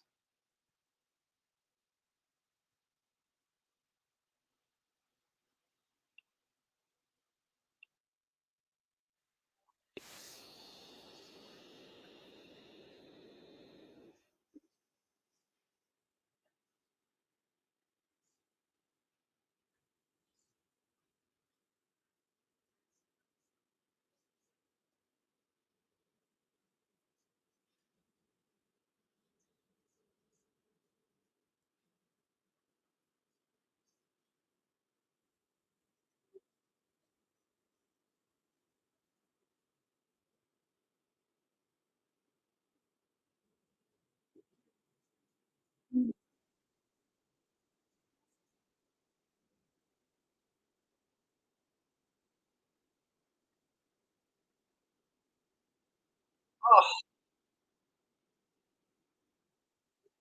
my bad. Of course, moron. I'm going to show you a flat Earth map, and it's going to be based on observation. Sorry, I caught myself. Observations. I gotta be serious. So what better day to celebrate a map based on observations on the equinox than on the day after the equinox? So I am going to show you how it's done and what flat earthers don't have the guts to do. Which flat earthers you mean, retard? Oh, your silly teammate flat earthers. Yeah, but I modeled it up like 100 times. With your tiny retard flat earth friends. Keep ignoring me. Piece of shit. You can try to claim all sorts of things about holograms, about light paths, about it's just a light in the sky. None of that actually works. Your retard silly flat earth friends come up with all kind of bullshit because they want the people to believe in that bullshit. You understand, moron? Because this is not kindergarten, right? The things that you say are going to be tested. It's time you start to test your globe, idiot. But you refuse to do that, but I will do that later on, idiot. And they better be ready to stand up to the test. And if they're not, be mature, accept that you were wrong, find some other explanation. Yeah, that's exactly what you baltards do. Test it. And when you run out of all the explanations, when you've tested everything, don't hold on irrationally to some ridiculous belief. All right, I got a super chat from Big Dog. Says, "Hey Jake, who is this Q and Fee? What are you saying so I can look him up? Thanks, buddy, for all you do. Are you sure Russian Vids is a shill? Just seems so sincere. Russian Vids is a longtime shill, nameless, faceless coward. If I say his name and show his face, he'll get the video taken down. I've shown his face and given his name, and it's over on BitChute. But basically, it goes like this. He sticks to his biblical model where one sun goes in a circle. And even though I literally am showing you like all the reasons why that's impossible, he'll just deny it and say that I'm a shill. And he even has videos where he claims I'm a shill who's sent here to make the flat earth look stupid. Those are his exact words. He says, I'm here to make the flat earth look stupid. Meanwhile, he's the one pushing the disinformation. Q and Fee is a legitimate researcher, and he has debunked the globe. He will debunk the globe in this video that I'm showing you coming up soon. And his channel is whoops, damn it.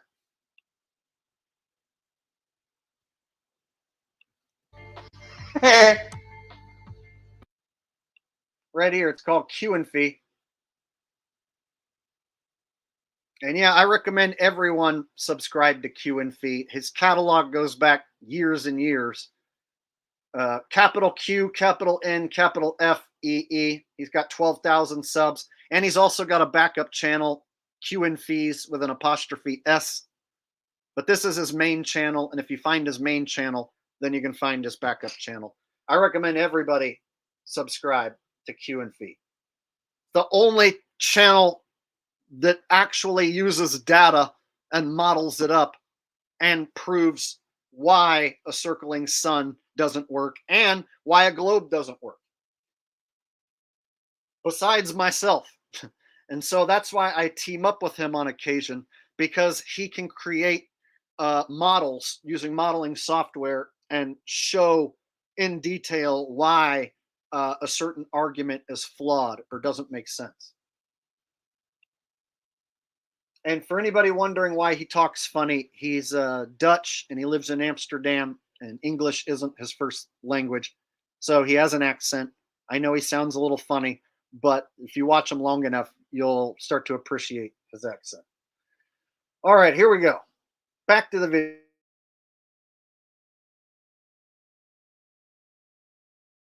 So where is the sun? Yes. Up to the test. And if they're not, be mature, accept that you were wrong, find some other explanation. Yeah, that's exactly what you baltards do.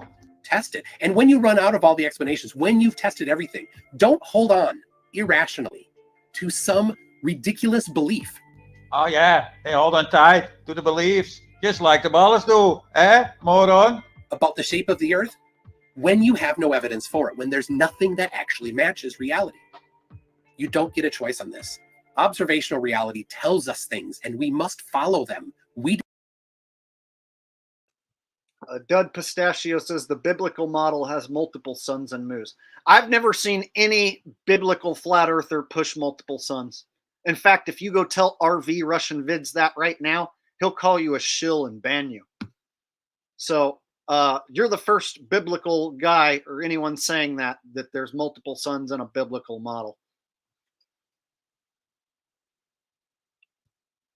Thank you for the donation. Don't get to interject our own decisions into it.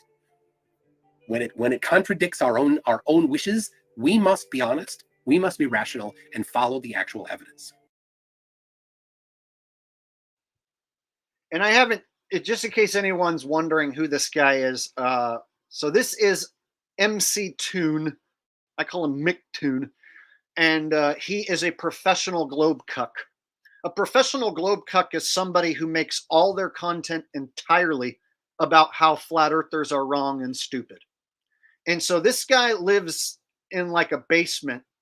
I think he lives in his mom's basement, and he plays with toy rockets, and he's got a bunch of NASA toys and stuff in the background.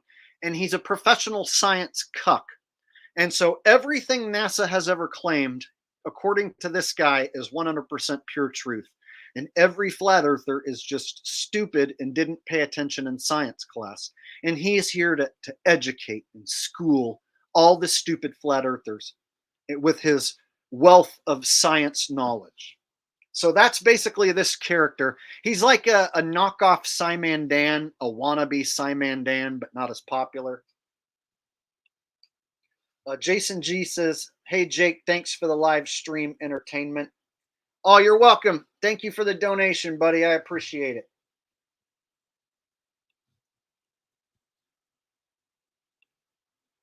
And so there's a such thing as a professional globe cuck. And a professional globe cuck, they don't care about anything else in the world.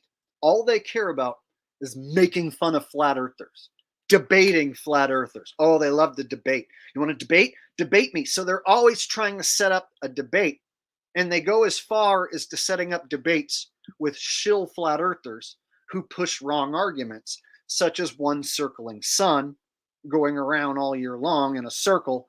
And then they can come along and debunk this in the controlled debate. And they just go back and forth arguing over the same controlled topic without either side saying, hey, wait a minute.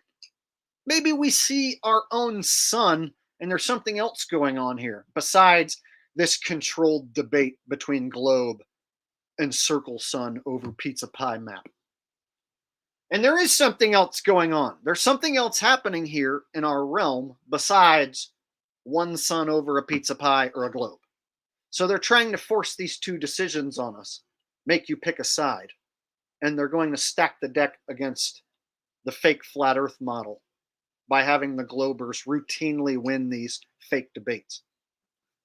So a guy like Q and Fee will come along, find these clips and debunk these guys, but they won't dare mess with Q and Fee.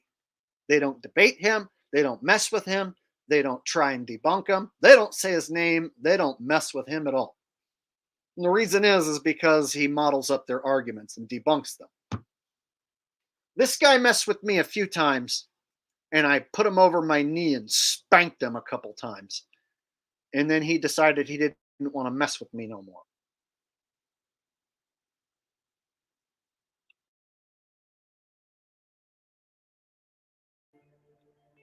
Honest, irrational. Idiot. Now we get 8 minutes of bullshit talk. Why the so-called equinox not work on the flat earth models? But he not look into his own model. We know that in Sweden and in Norway that the sun rises due east. And so this is from datentime.com or one of the online things. That site is called suncoke.net. Now you'll see that it angles up a tiny bit. The reason why. Yeah, tell us the reason why. Okay, here comes the important stuff. So I want you guys to remember back like 10 minutes ago or whatever when I was showing you the angles that the sun rises and sets with SunCalc. So McToon is using SunCalc, but he won't say that he's using SunCalc, and he's purposely cutting out all of the information that's over on the left, and he's just showing this angle, and he's going to try and BS his way around the fact that that angle is 1 degree off of east, because that 1 degree off of east is going to be the globe destroyer. So he's going to try and explain away the 1 degree difference, and QNF is going to come in and destroy this motherfucker. And I'm going to have to maybe explain it again for you, because it's kind of a technical debunk. But once you get it and you understand that the angles at which we see the sun, it's not matching the globe model or a flat earth model with one sun. And QNF is one of the only guys who can show it and model it up and explain it. And so they're purposely avoiding him, no matter how many videos he makes.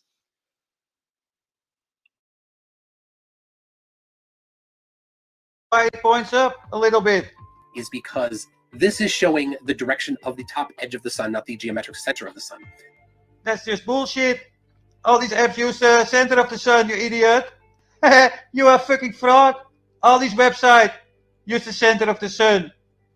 That's all that was the option for this website. So if you actually look at the geometric center of the sun, so when the geometric center of the sun is visible, it is not slightly north of due east, it's right at due east. And then same thing for South Africa. So you're showing these two locations.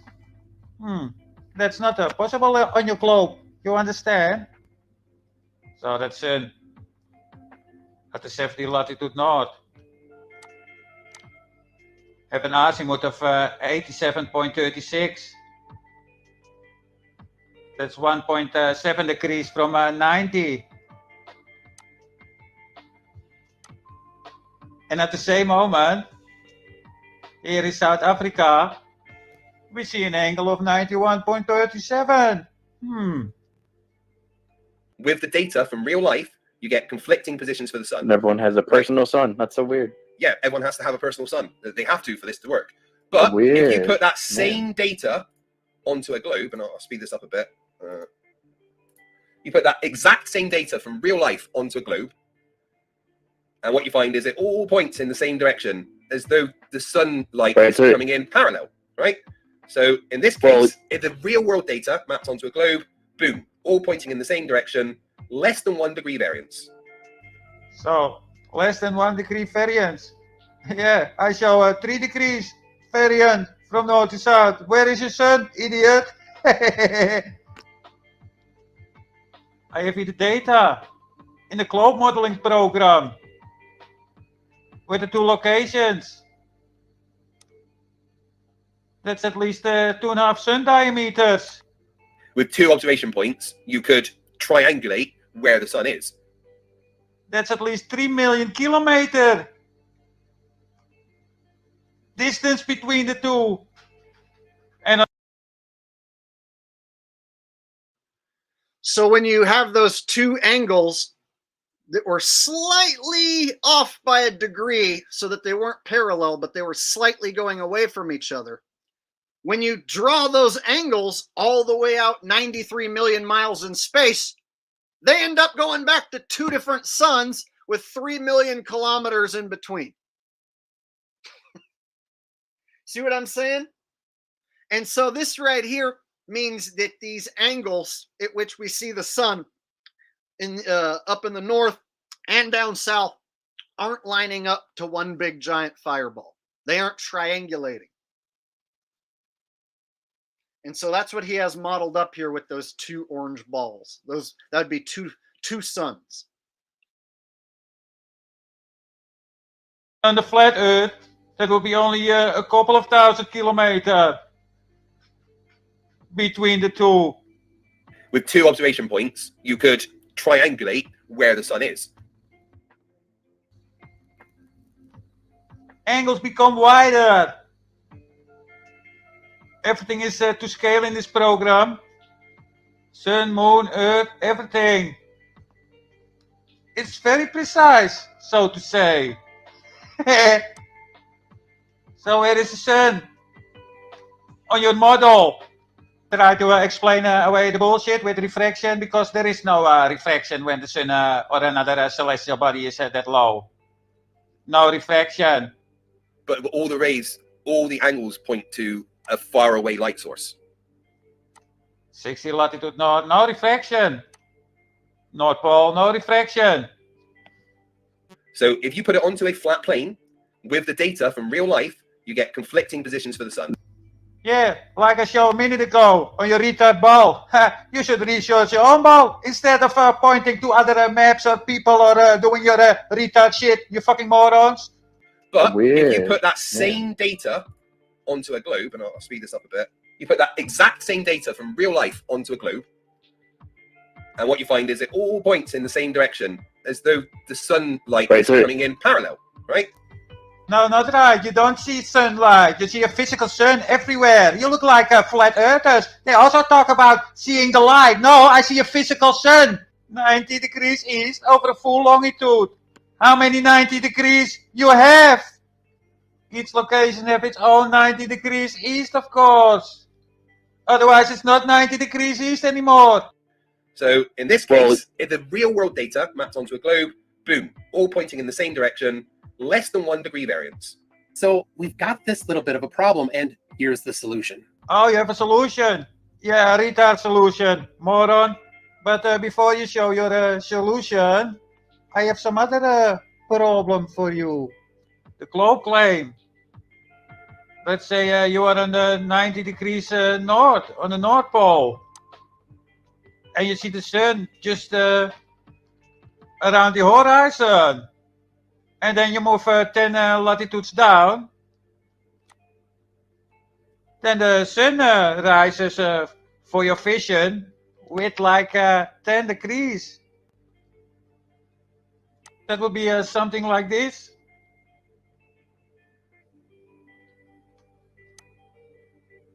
You have to tilt your head up 10 degrees more to see the sun. That's logic. Gives a 10 degrees change in the sun's altitude. So that's the globe claim. But that's not always true. So let's move 90 degrees west of this location. So let's move to these guys here.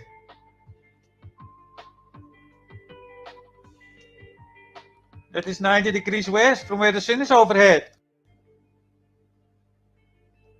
So it would be logic when we move down on the latitudes, the sun will go higher, of course.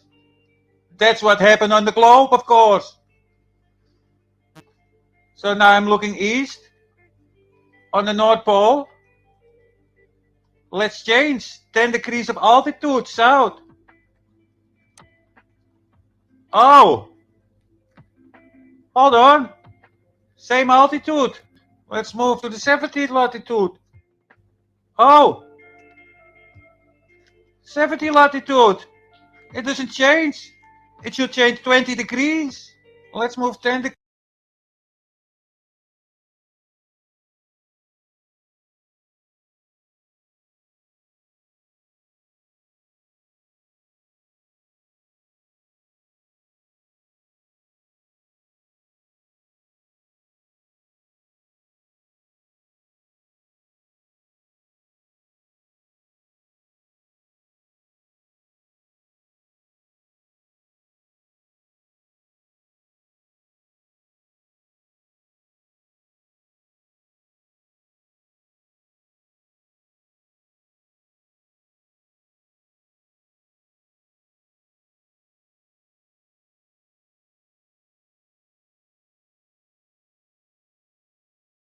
When it's night at this place, on the opposite side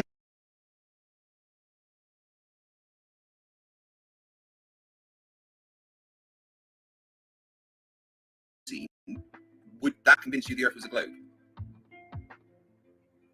Yeah, it would be a major problem for flat Earth for sure. I've said that on record 100 times. No, piece of shit. You're pushing. So just to clarify, there will be one globe earther and one flat earther whose all expenses will be covered to go to Antarctica for however long the experiment takes. Is that right? That's right, yeah. So then why can't we go? and just see it for ourselves. Well, let's just see if they'll let us. Oh, they will let us. I've already checked into it. They'll absolutely let us. Let's go. If you thing happened at the South Pole and the 24-hour sun was seen, would that convince you the Earth was a globe? Yeah, it would be a major problem for flat Earth for sure. I've said that on record 100 times. Okay, so back to this video here, and props to Q and Fee for getting out in front of this. And once I saw it, I was immediately on the same page with him, thinking, oh shit, now I'm gonna have to get out in front of this too, because my voice, because I have more subscribers, my voice is a little louder. So I'm gonna make sure these guys take notice of myself and Q and Fee taking notice of them. And so what you have here on screen, the guy on the left is Craig, Fight the Flat Earth, he calls himself. And he's a professional globe cuck, the same as MC Toon or Simon Dan. In fact, him and MC Toon are butt buddies, basically, best pals. They like to team up and do tag team debates against flat earthers. And so what you have here is the shill flat earther, wits it, gets it, and the shill globe earther agreeing that if they go to Antarctica, that if they see a 360 sun, then Earth is a globe. And you have Witsit saying, yeah, that'd be a major problem for flat Earth. Meanwhile, none of them are talking about how they can just go to Ushuaia for a fraction of the cost and settle this without having to go to Antarctica. And it would open up a lot more people to be able to join them and meet them there, verify the experiment, what have you. And so it just looks like they're setting up the flat Earth topic for a blow where Witsit gets it, Jeranism, Dave Weiss can flip-flop and become globers and say that they saw the sun go in a circle, so therefore it's a globe. Big Dog says, you are extremely intelligent. Do you know Jesus? Well, I have subscribers who are into Jesus. I'm not super religious myself. I'm not an atheist. I believe the earth is created. I just don't know by whom or what. And so I don't pretend to know. And I've had some psychedelic experiences that led me in different directions other than book gods. And so I don't subscribe to book gods. And those who do, that's fine if you do.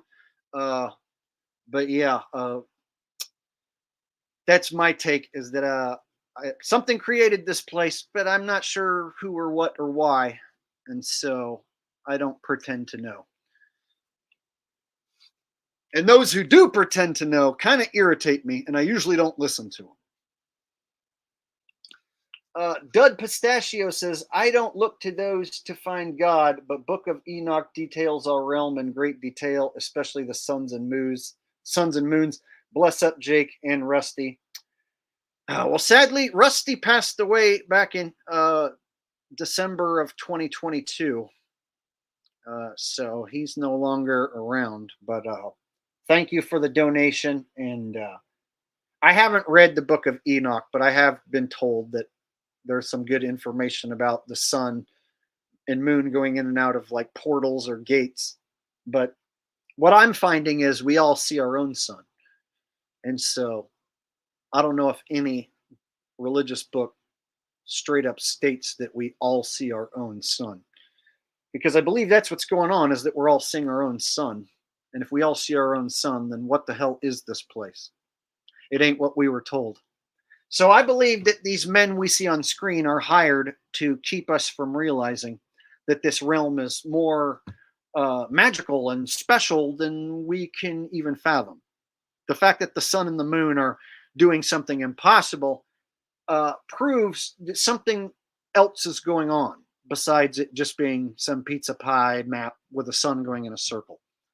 It proves there's something else going on besides the globe being an Earth in an infinite space vacuum.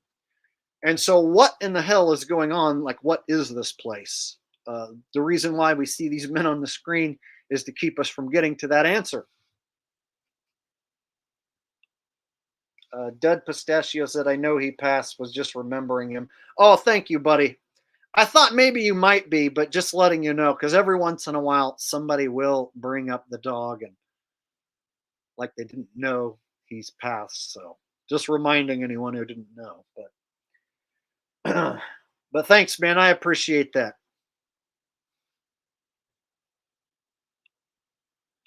And yes, Jaren is an awful human being. So let me go a step further. Jarenism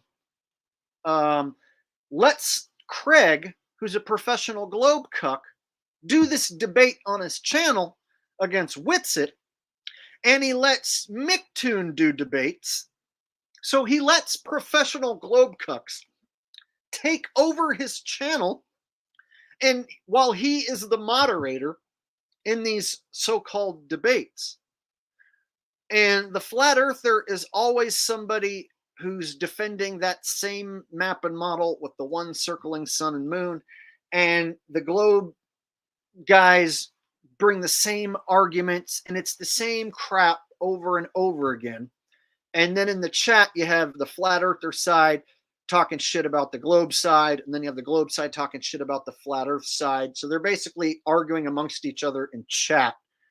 And nothing's ever accomplished. The globers don't become flat earthers, and the flat earthers don't become globers. And so at this point, I'm wondering if the topic has like reached the point where they're ready to pack it up and try and kill it or artificially kill it, what have you. And so they might be planning some sort of deal here where the globe cucks and the flat earth shills team up in an attempt to deliver a death blow to the topic and say, oh, we went to Antarctica and we saw a 360 sun, therefore globe. So seeing a 360 sun does not prove globe. Seeing the sun do whatever it does doesn't prove a globe. Last time I checked, when I zoom out of Google Earth, it's a cartoon ball.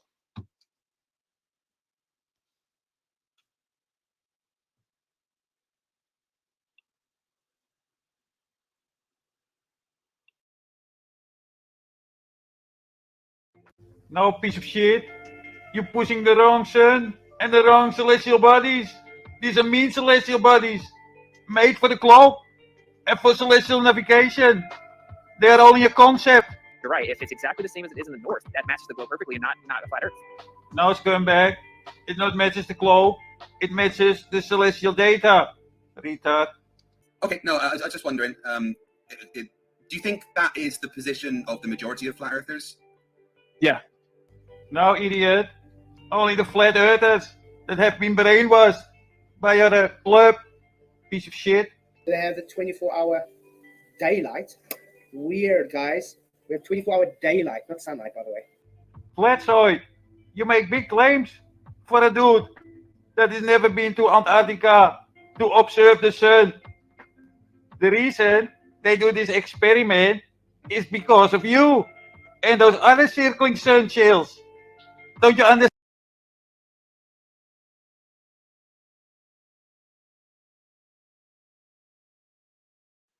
There's always a concaver or two. And these are people who were flat earthers who abandoned the flat earth map and model because they couldn't figure out how it worked. And then they came to the conclusion that they're inside the earth, walking up the walls, and that they're looking at a celestial sphere and a small sun and a small moon going around inside the earth. But remember that shit that I showed on SunCalc? That debunks concave Earth with one circling sun. So your concave Earth has one circling sun and one circling moon going around inside of a concave shell, correct? Well, right back to SunCalc, buddy. Back to SunCalc we go. How the hell does your circling sun inside your concave shell create this sunrise and sunset angle in Ushuaia in December? That would be impossible with one sun going around inside. It's the same impossibility presented on the AE map. And then on the equinox, you're also going to have a problem because your one sun will be on the equator in your model. So on the equinox, you're going to have one sun on the equator And meanwhile, down here in Ushuaia, they're still going to see the damn sun basically rising from 90 degrees east and setting 270 west. So how is your one sun going to be down here rising from the east and setting to the west when it should be up on the equator? It's the same problem. Understand?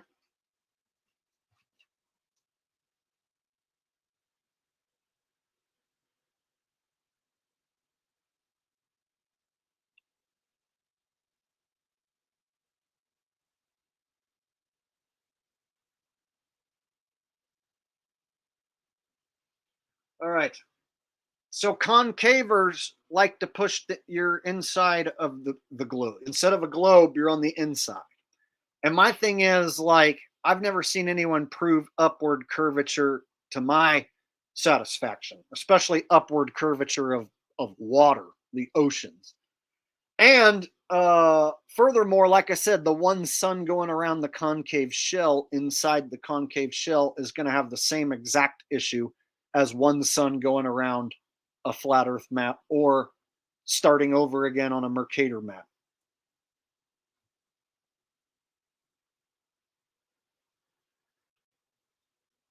Furthermore, if Earth was concave, wouldn't you see the sun come down in the morning and then go up at night?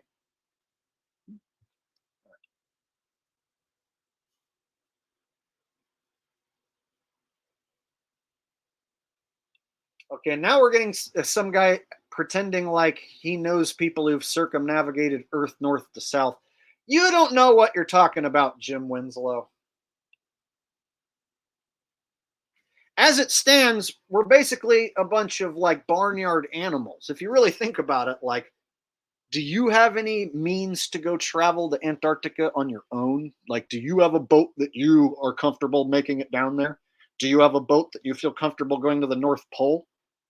Do you have a crew and enough supplies to like take that trek and go check for yourself? Who do you know that even fucking has anything like that? Do you know somebody who has their own plane and enough supplies and fuel and can get the clearance? They can go like fly around and check and make sure shit's where they say it is. See, so they basically have us trying to scrape by, right? Scratching for dollar bills. And you have to get permission just to get on one of their airplanes. You have to get permission to get on one of their airplanes to fly into another country and stand in line and go through security and customs and da da da da da da. They've made it extremely difficult to figure out what this place is.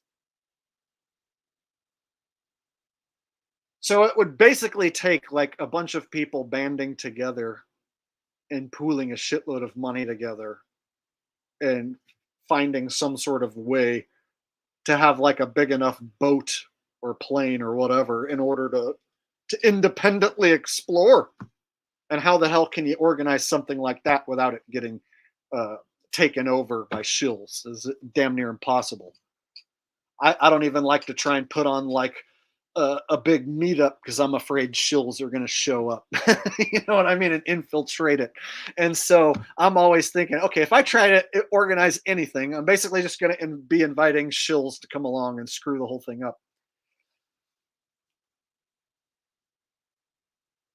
So if you really think about like where you stand as like a little tiny barnyard insignificant animal unable to go exploring, they kind of got us by the balls. It's like they have all the unlimited money and resources to go exploring and have already checked it out. And they know what's out there. The ones at the tippity top, they know what's out there, but we don't. And so it's frustrating to be me. And I know it's not a globe, but I know it's not a pizza pie map with a circling sun and a circling moon. And I can't quite get to the bottom of what the hell this place is. And there's obstacles and evil men standing in front of me figuring it out. And here I am, just a dude in an office. Like, what can I really do to figure this out? Well, I could probably organize a trip to Ushuaia. That's doable. And I could bring a compass, several compasses, and show that the sun's doing something other than what we're told. But you'd have to then take my word for it in my experiment. And I know how Dubé fans are, and Jaron fans, and David Weiss fans are. They'll just deny whatever I do and just keep on following the shills. So it seems like no matter what I do, no matter how many times I explain this, people just stick to that AE map and circling sun and throw what I'm saying right out the fucking window. And it's frustrating. I have to repeat this every year. And if you take this to Eric Dubé's page, Jake the asshole must be mistaken. A circling sun works perfectly just as it should, and it circles from tropic to tropic. And the angles at which it rises and sets could be affected by refraction and reflection in a number of... So he'll just talk fucking circles around it. He's got a goddamn script that he reads if you go over there and mention anything that I'm talking about or that Q and Feed talks about.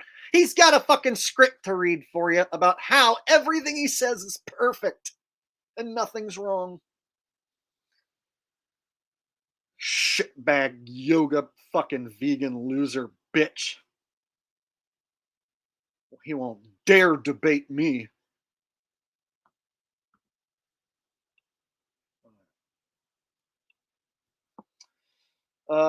Dud Pistachio says the audiobook is short and it describes a machine. Oh, I think I missed one of your super chats.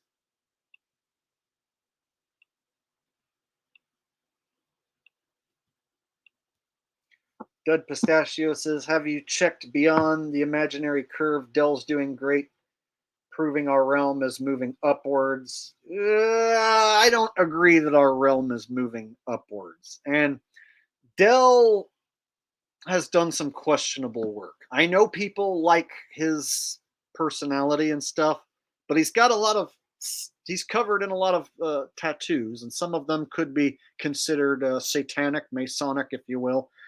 And there's something about Raging Dell in his shed that, I don't know, I've never been able to resonate with.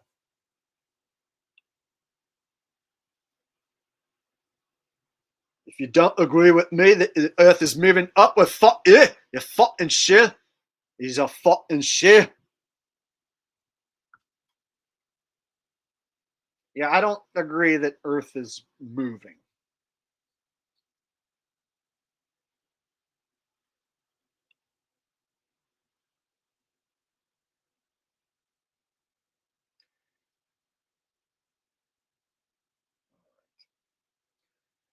So I hope these shillbags don't scam anyone out of $31,000 because they're saying, oh, we need to go to Antarctica and it's going to cost $31,000 and we're going to see the sun go in a 360. And if it does, that means globe. And then you have Witsit gets it there like, oh, yeah, that's going to be a major problem for flat Earth. I guess it'll line up perfectly with a globe. Oh, I can already see that where this is going, and it could be bad. Then you have chumps like this guy Flatzoid here. Like, who's going to name themselves Flatzoid? Like Geekazoid, Flatzoid, Mongoloid. Stand that, idiot. You're pushing the wrong shit, Flatzoid. What if they observe a circling sun at Antarctica? Huh? If they find a circling sun, are you going to treasure biblical cosmology model, Flatzoid, which is OJ and Toothpaste with a donation says, I see you, RV is off YouTube. You ran him off. Is he gone?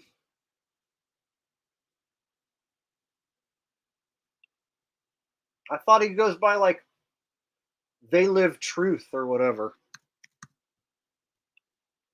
He does get kicked off from time to time, but he always just comes back, and he's connected back to YouTube and can get my videos taken down. So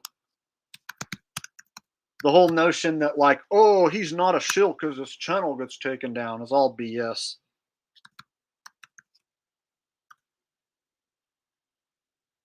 No, he's around. He's going by They Live Truth.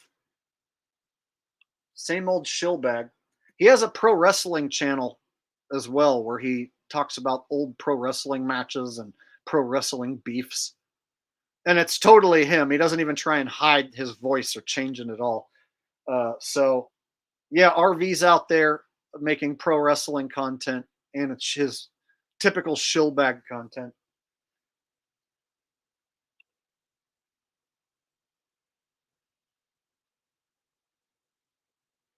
Okay, so we'll pick up where we left off. Q and Fee is saying that if they go to Antarctica and see a circling sun in Antarctica, then that would disprove the biblical model, which is what this guy Flatzoid claims that he pushes. And now we're going to get into this new argument where guys like Flatzoid and Flat Earthers are going to say, "Oh, well, it's this. If you're seeing the sun, it's a difference between sun and sunlight, and we're seeing a reflection or a refraction off the dome. So now we're going to be adding new, God,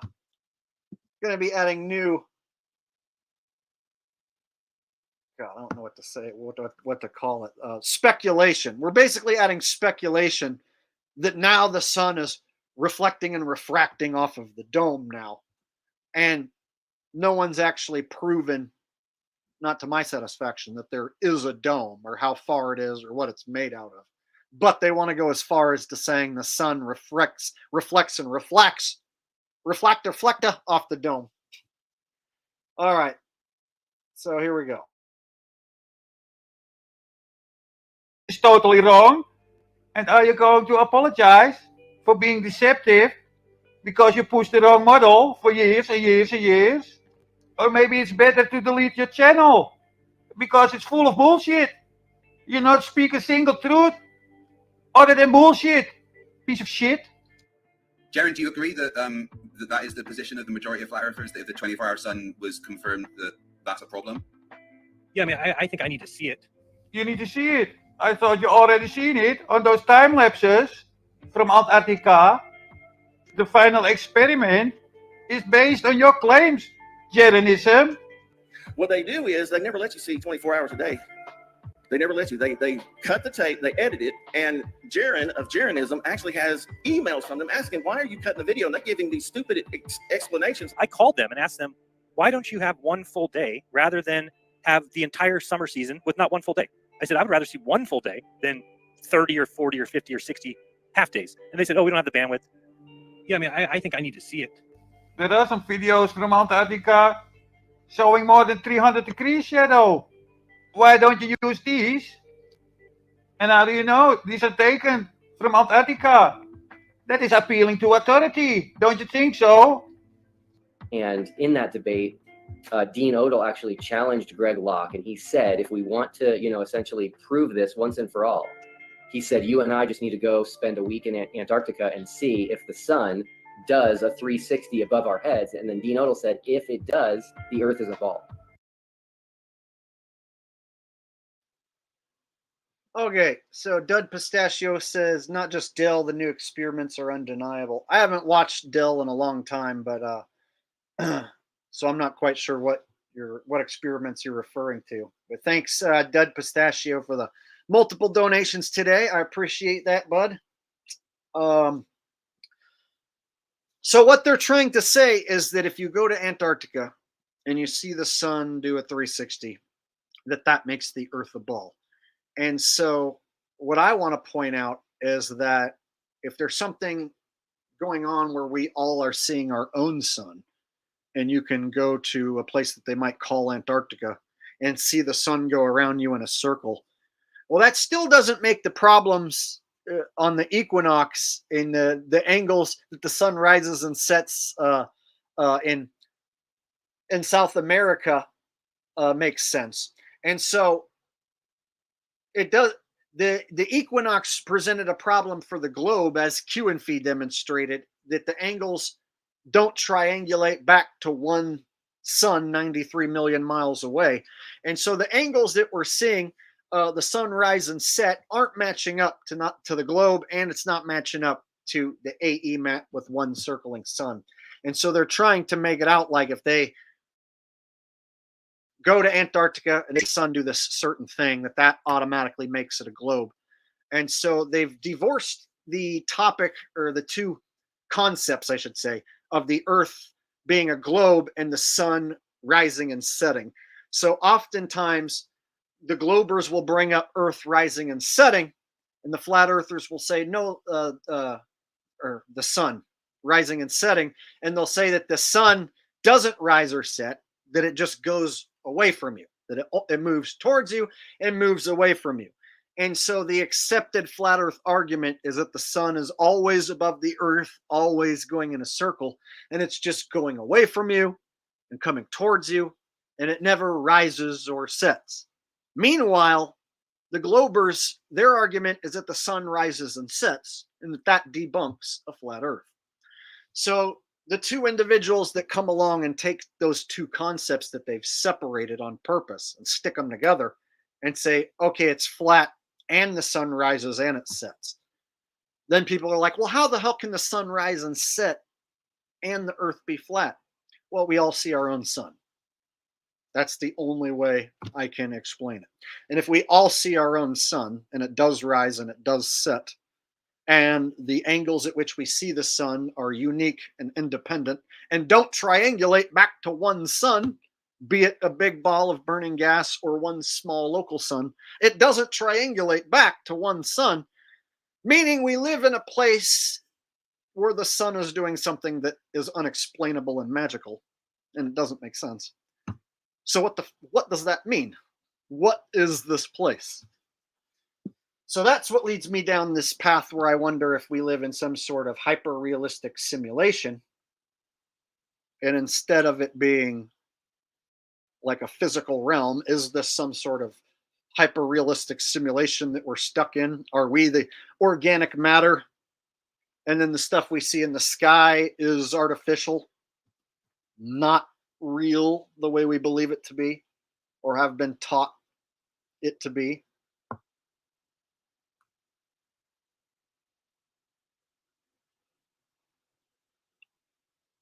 And so between the sun and the moon, they're both doing things that defy explanation. When you really look at the data and you really try and line things up, model it up, nothing makes sense as far as what's in the sky.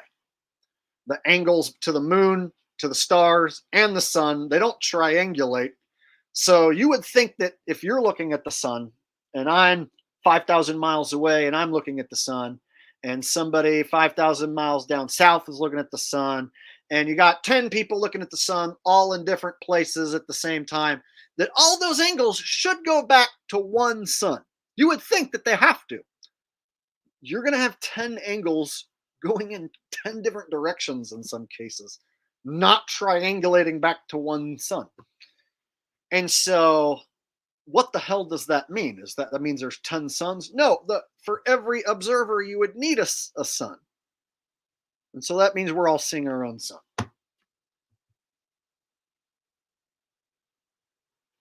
And since we're all seeing our own sun, what the hell does that mean? Well, what is this? And here's the deal. That should be like one of the biggest truths anyone can lay on you, because there's men who are hired to keep you barred from that. They want you on circling sun over the AE map, or they want you on the globe.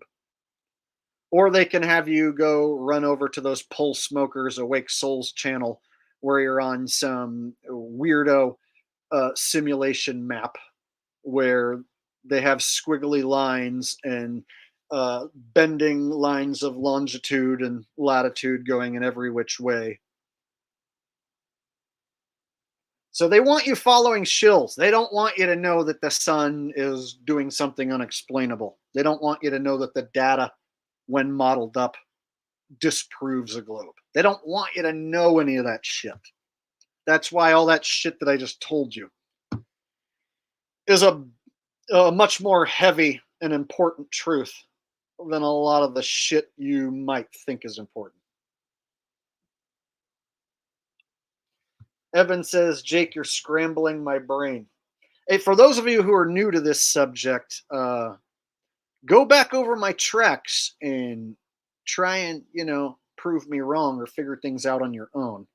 And go take a look over at what Q and Fee has on his channel. He's got years of content. And basically those same arguments that I showed in this stream, you can apply those to any different model. And you're going to debunk it the same way I debunked the circling sun in this model, or the concave, or the globe. So any new shit that anyone comes up with, like, oh, Vibe of Cosmos moon map with the extra pieces of land that aren't there. Yeah, well, what's the sun doing over the moon map? Is it going in a circle? Well, that's impossible. You see what I'm saying? So it's what it comes down to is you can navigate on a globe, you can navigate on a AE map, and you can navigate on a Mercator map as far as country to country, but you're stuck with just those same land masses. There's no extra ones. And then on the maps that have extra land masses, no one's ever proven that those exist. So any map that shows you extra land masses outside of an ice wall, or on the moon map there's extra land masses like Atlantis or Lemuria, and then they're like, oh no, those are sunken below the surface. They have to come up with all these weird excuses about these extra land masses because nobody's proven those existed. So I think that there is extra land, but I'm not going to trust some cartoon map with extra pieces of land outside of an ice wall and be like, oh my God, that must be what it is. So I run all the flat earth maps under the same scrutiny that I would the globe. And if you run them all under scrutiny, they all fall apart. Mainly it comes down to the sun. So you can use these maps to get from one country to the next, but the sun won't work. The sun doesn't work on any of these maps or models. And if you want to use celestial navigation, you have to use a mean sun, a mean moon, and mean stars. And by mean, I mean virtual. So there's a virtual sun that you must use for celestial navigation, along with a virtual moon and virtual stars. Because if you try and use the actual position of the actual sun, your angles at which you observe the sun will be irregular and won't triangulate back to the actual position of the sun. And so they have to use a virtual sun, which goes around their globe in 24 hours for celestial navigation. Wrap your brain around that you need a virtual set of sun, moon, and stars for celestial navigation. And you can't use the real ones. You have to use the virtual set and their numbers that they already have set up for you.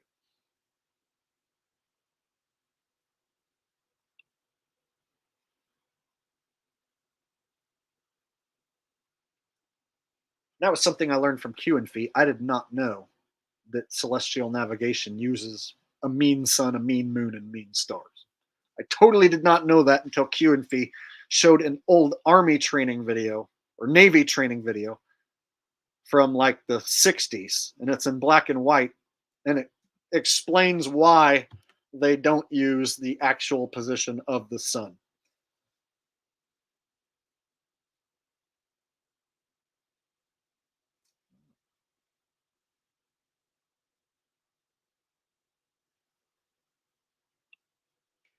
No, it doesn't work. Your equinox is not going to be able to create a 90-degree sunrise, even if you flip it inside out, backwards, upside down, or whatever you do.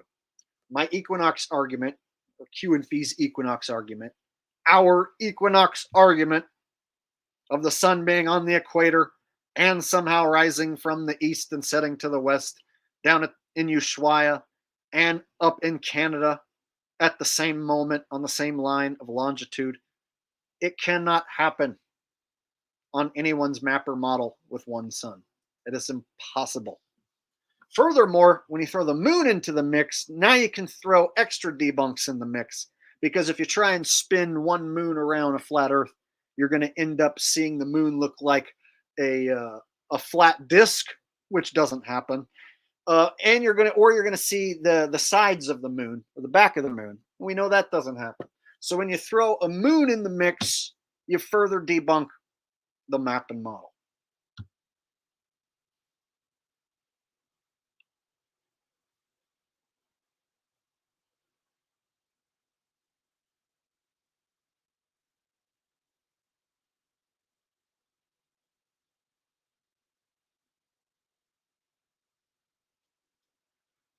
All right.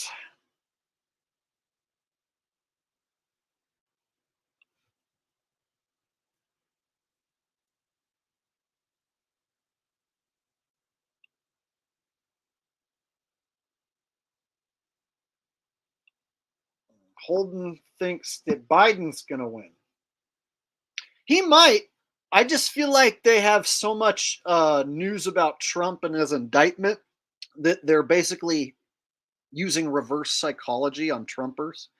So Trumpers think that if Trump is being indicted, that means they need to vote for Trump twice as much this time because the bad guy Democrats are trying to hold him down and keep him from being in office.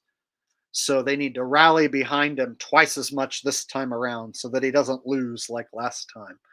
So it's like a reverse psychology to have Trump look like the media is against him, look like he might be indicted. And meanwhile, this is promotion, and it gets Trumpers to rally behind him through the use of reverse psychology. And it's working. I think it's working.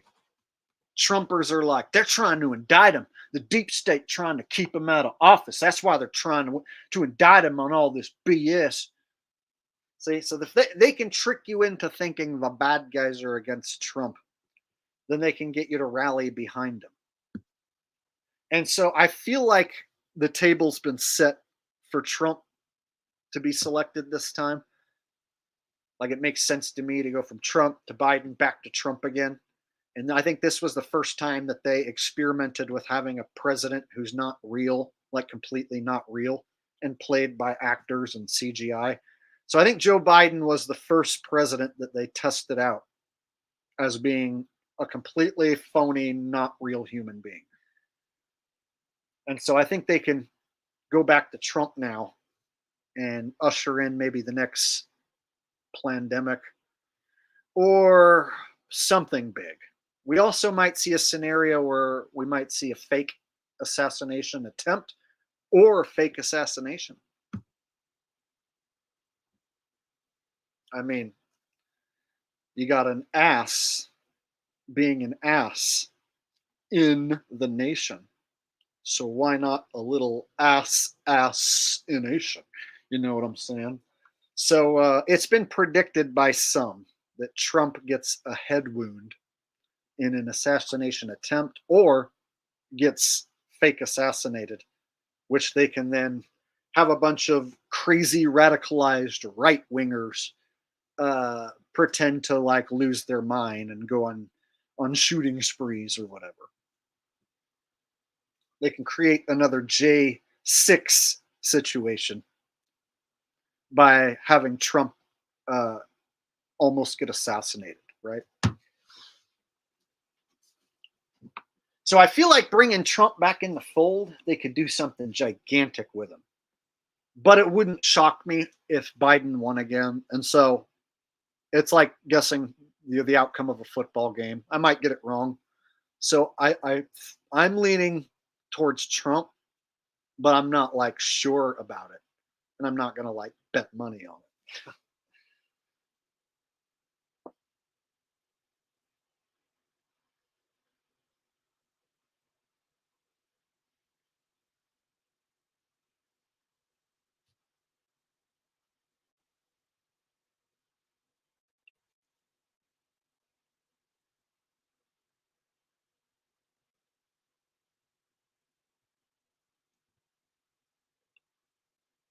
He didn't lose last time. Yeah. Trumpers like to say that Biden stole the election or he cheated. The elections are a big charade, so they're fake. So the time that Trump won, he didn't win fair and square, but that's what Trumpers say. So when Trump won, he won fair and square. But then when he lost, it was because Biden cheated and stole the election. And it was they cheated. The Democrats done cheated. So if Trump wins this time, then the Trump rules will be like, he won fair and square this time. And if he loses, damn Democrats done cheated. See how that works? The whole thing's fake. So you can't say, oh, well, since the Chiefs won, it was legitimate. But if the 49ers would have won, then it would have been rigged. See what I'm saying? You can't have it like when Trump wins, it's totally legit in America. Let their voices be heard. But then when he loses, it's because mean old Biden stole the election. The whole election's a sham to begin with.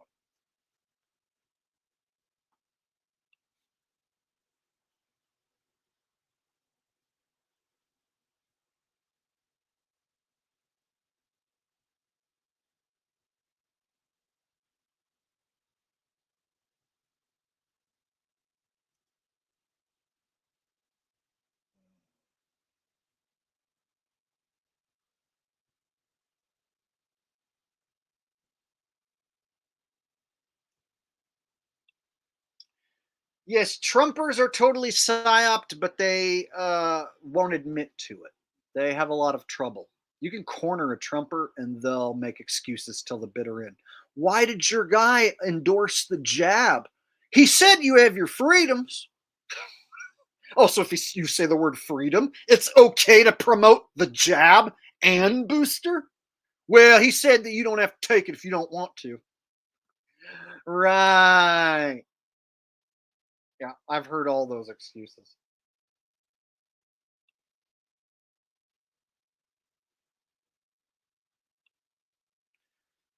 I'm rigged says when you have time, check out Josh Rosen impression. He does Trump and Biden perfect.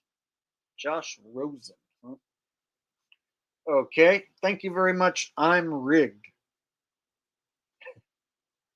He's calling himself out as being rigged, you guys.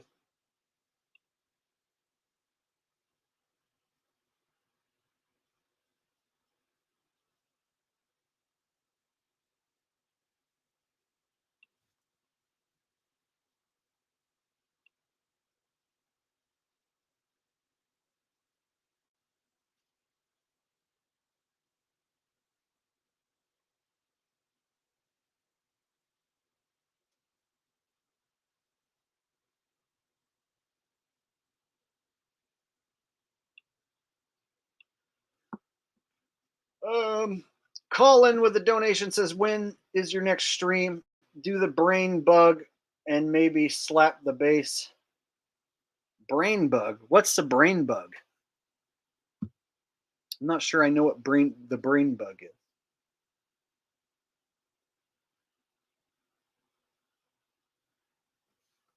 Oh, and my next live stream, I could probably do one this weekend.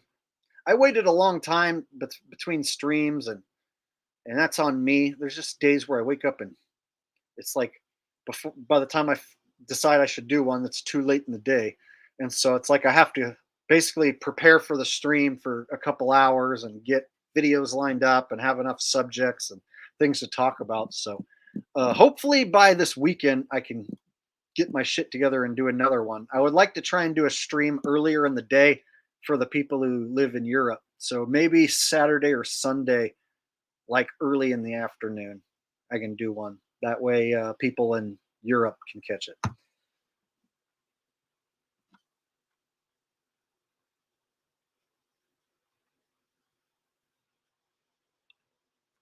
The brain worm. I'm still confused what you're talking about. The brain worm.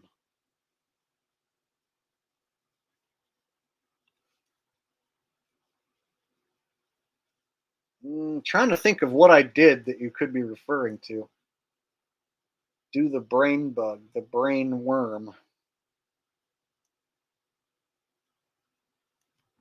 What does that entail? What do I do when I do the brain worm?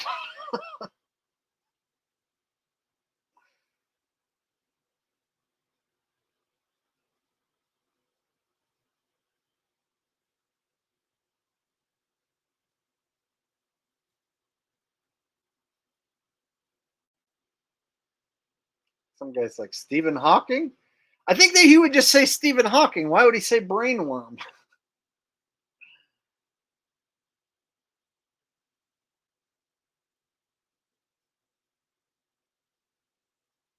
I don't know.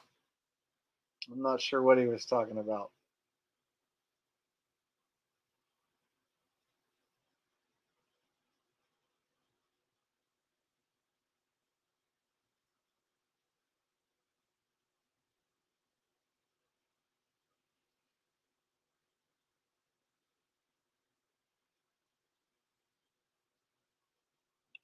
Says read chat. I did.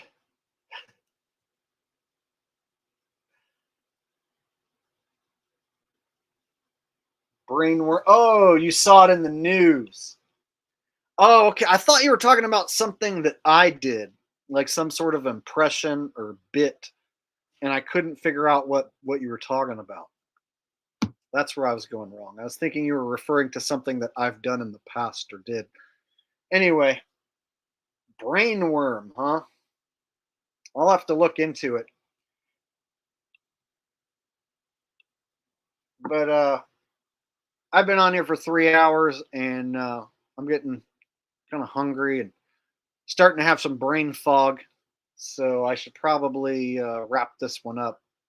Time flies when you're having fun. And I covered a lot of heavy subjects and information. So hopefully you guys go back and rewatch anything that you missed, and I'll create some timestamps and stuff to make it easier to navigate from subject to subject. And thank you, everyone, for watching tonight. And thank you to everyone who donated and everyone who commented. I'll go back and read everyone's comment. So if I missed your comment, I do go back and read them when I watch the replay. So thank you, everyone, for being here and supporting the Jake the Asshole channel. And I will try and do a stream this weekend, Saturday or Sunday. And we'll have some more fun. So until then, y'all have a wonderful evening. Take care. Have a great night. And I'll see you next time. Peace.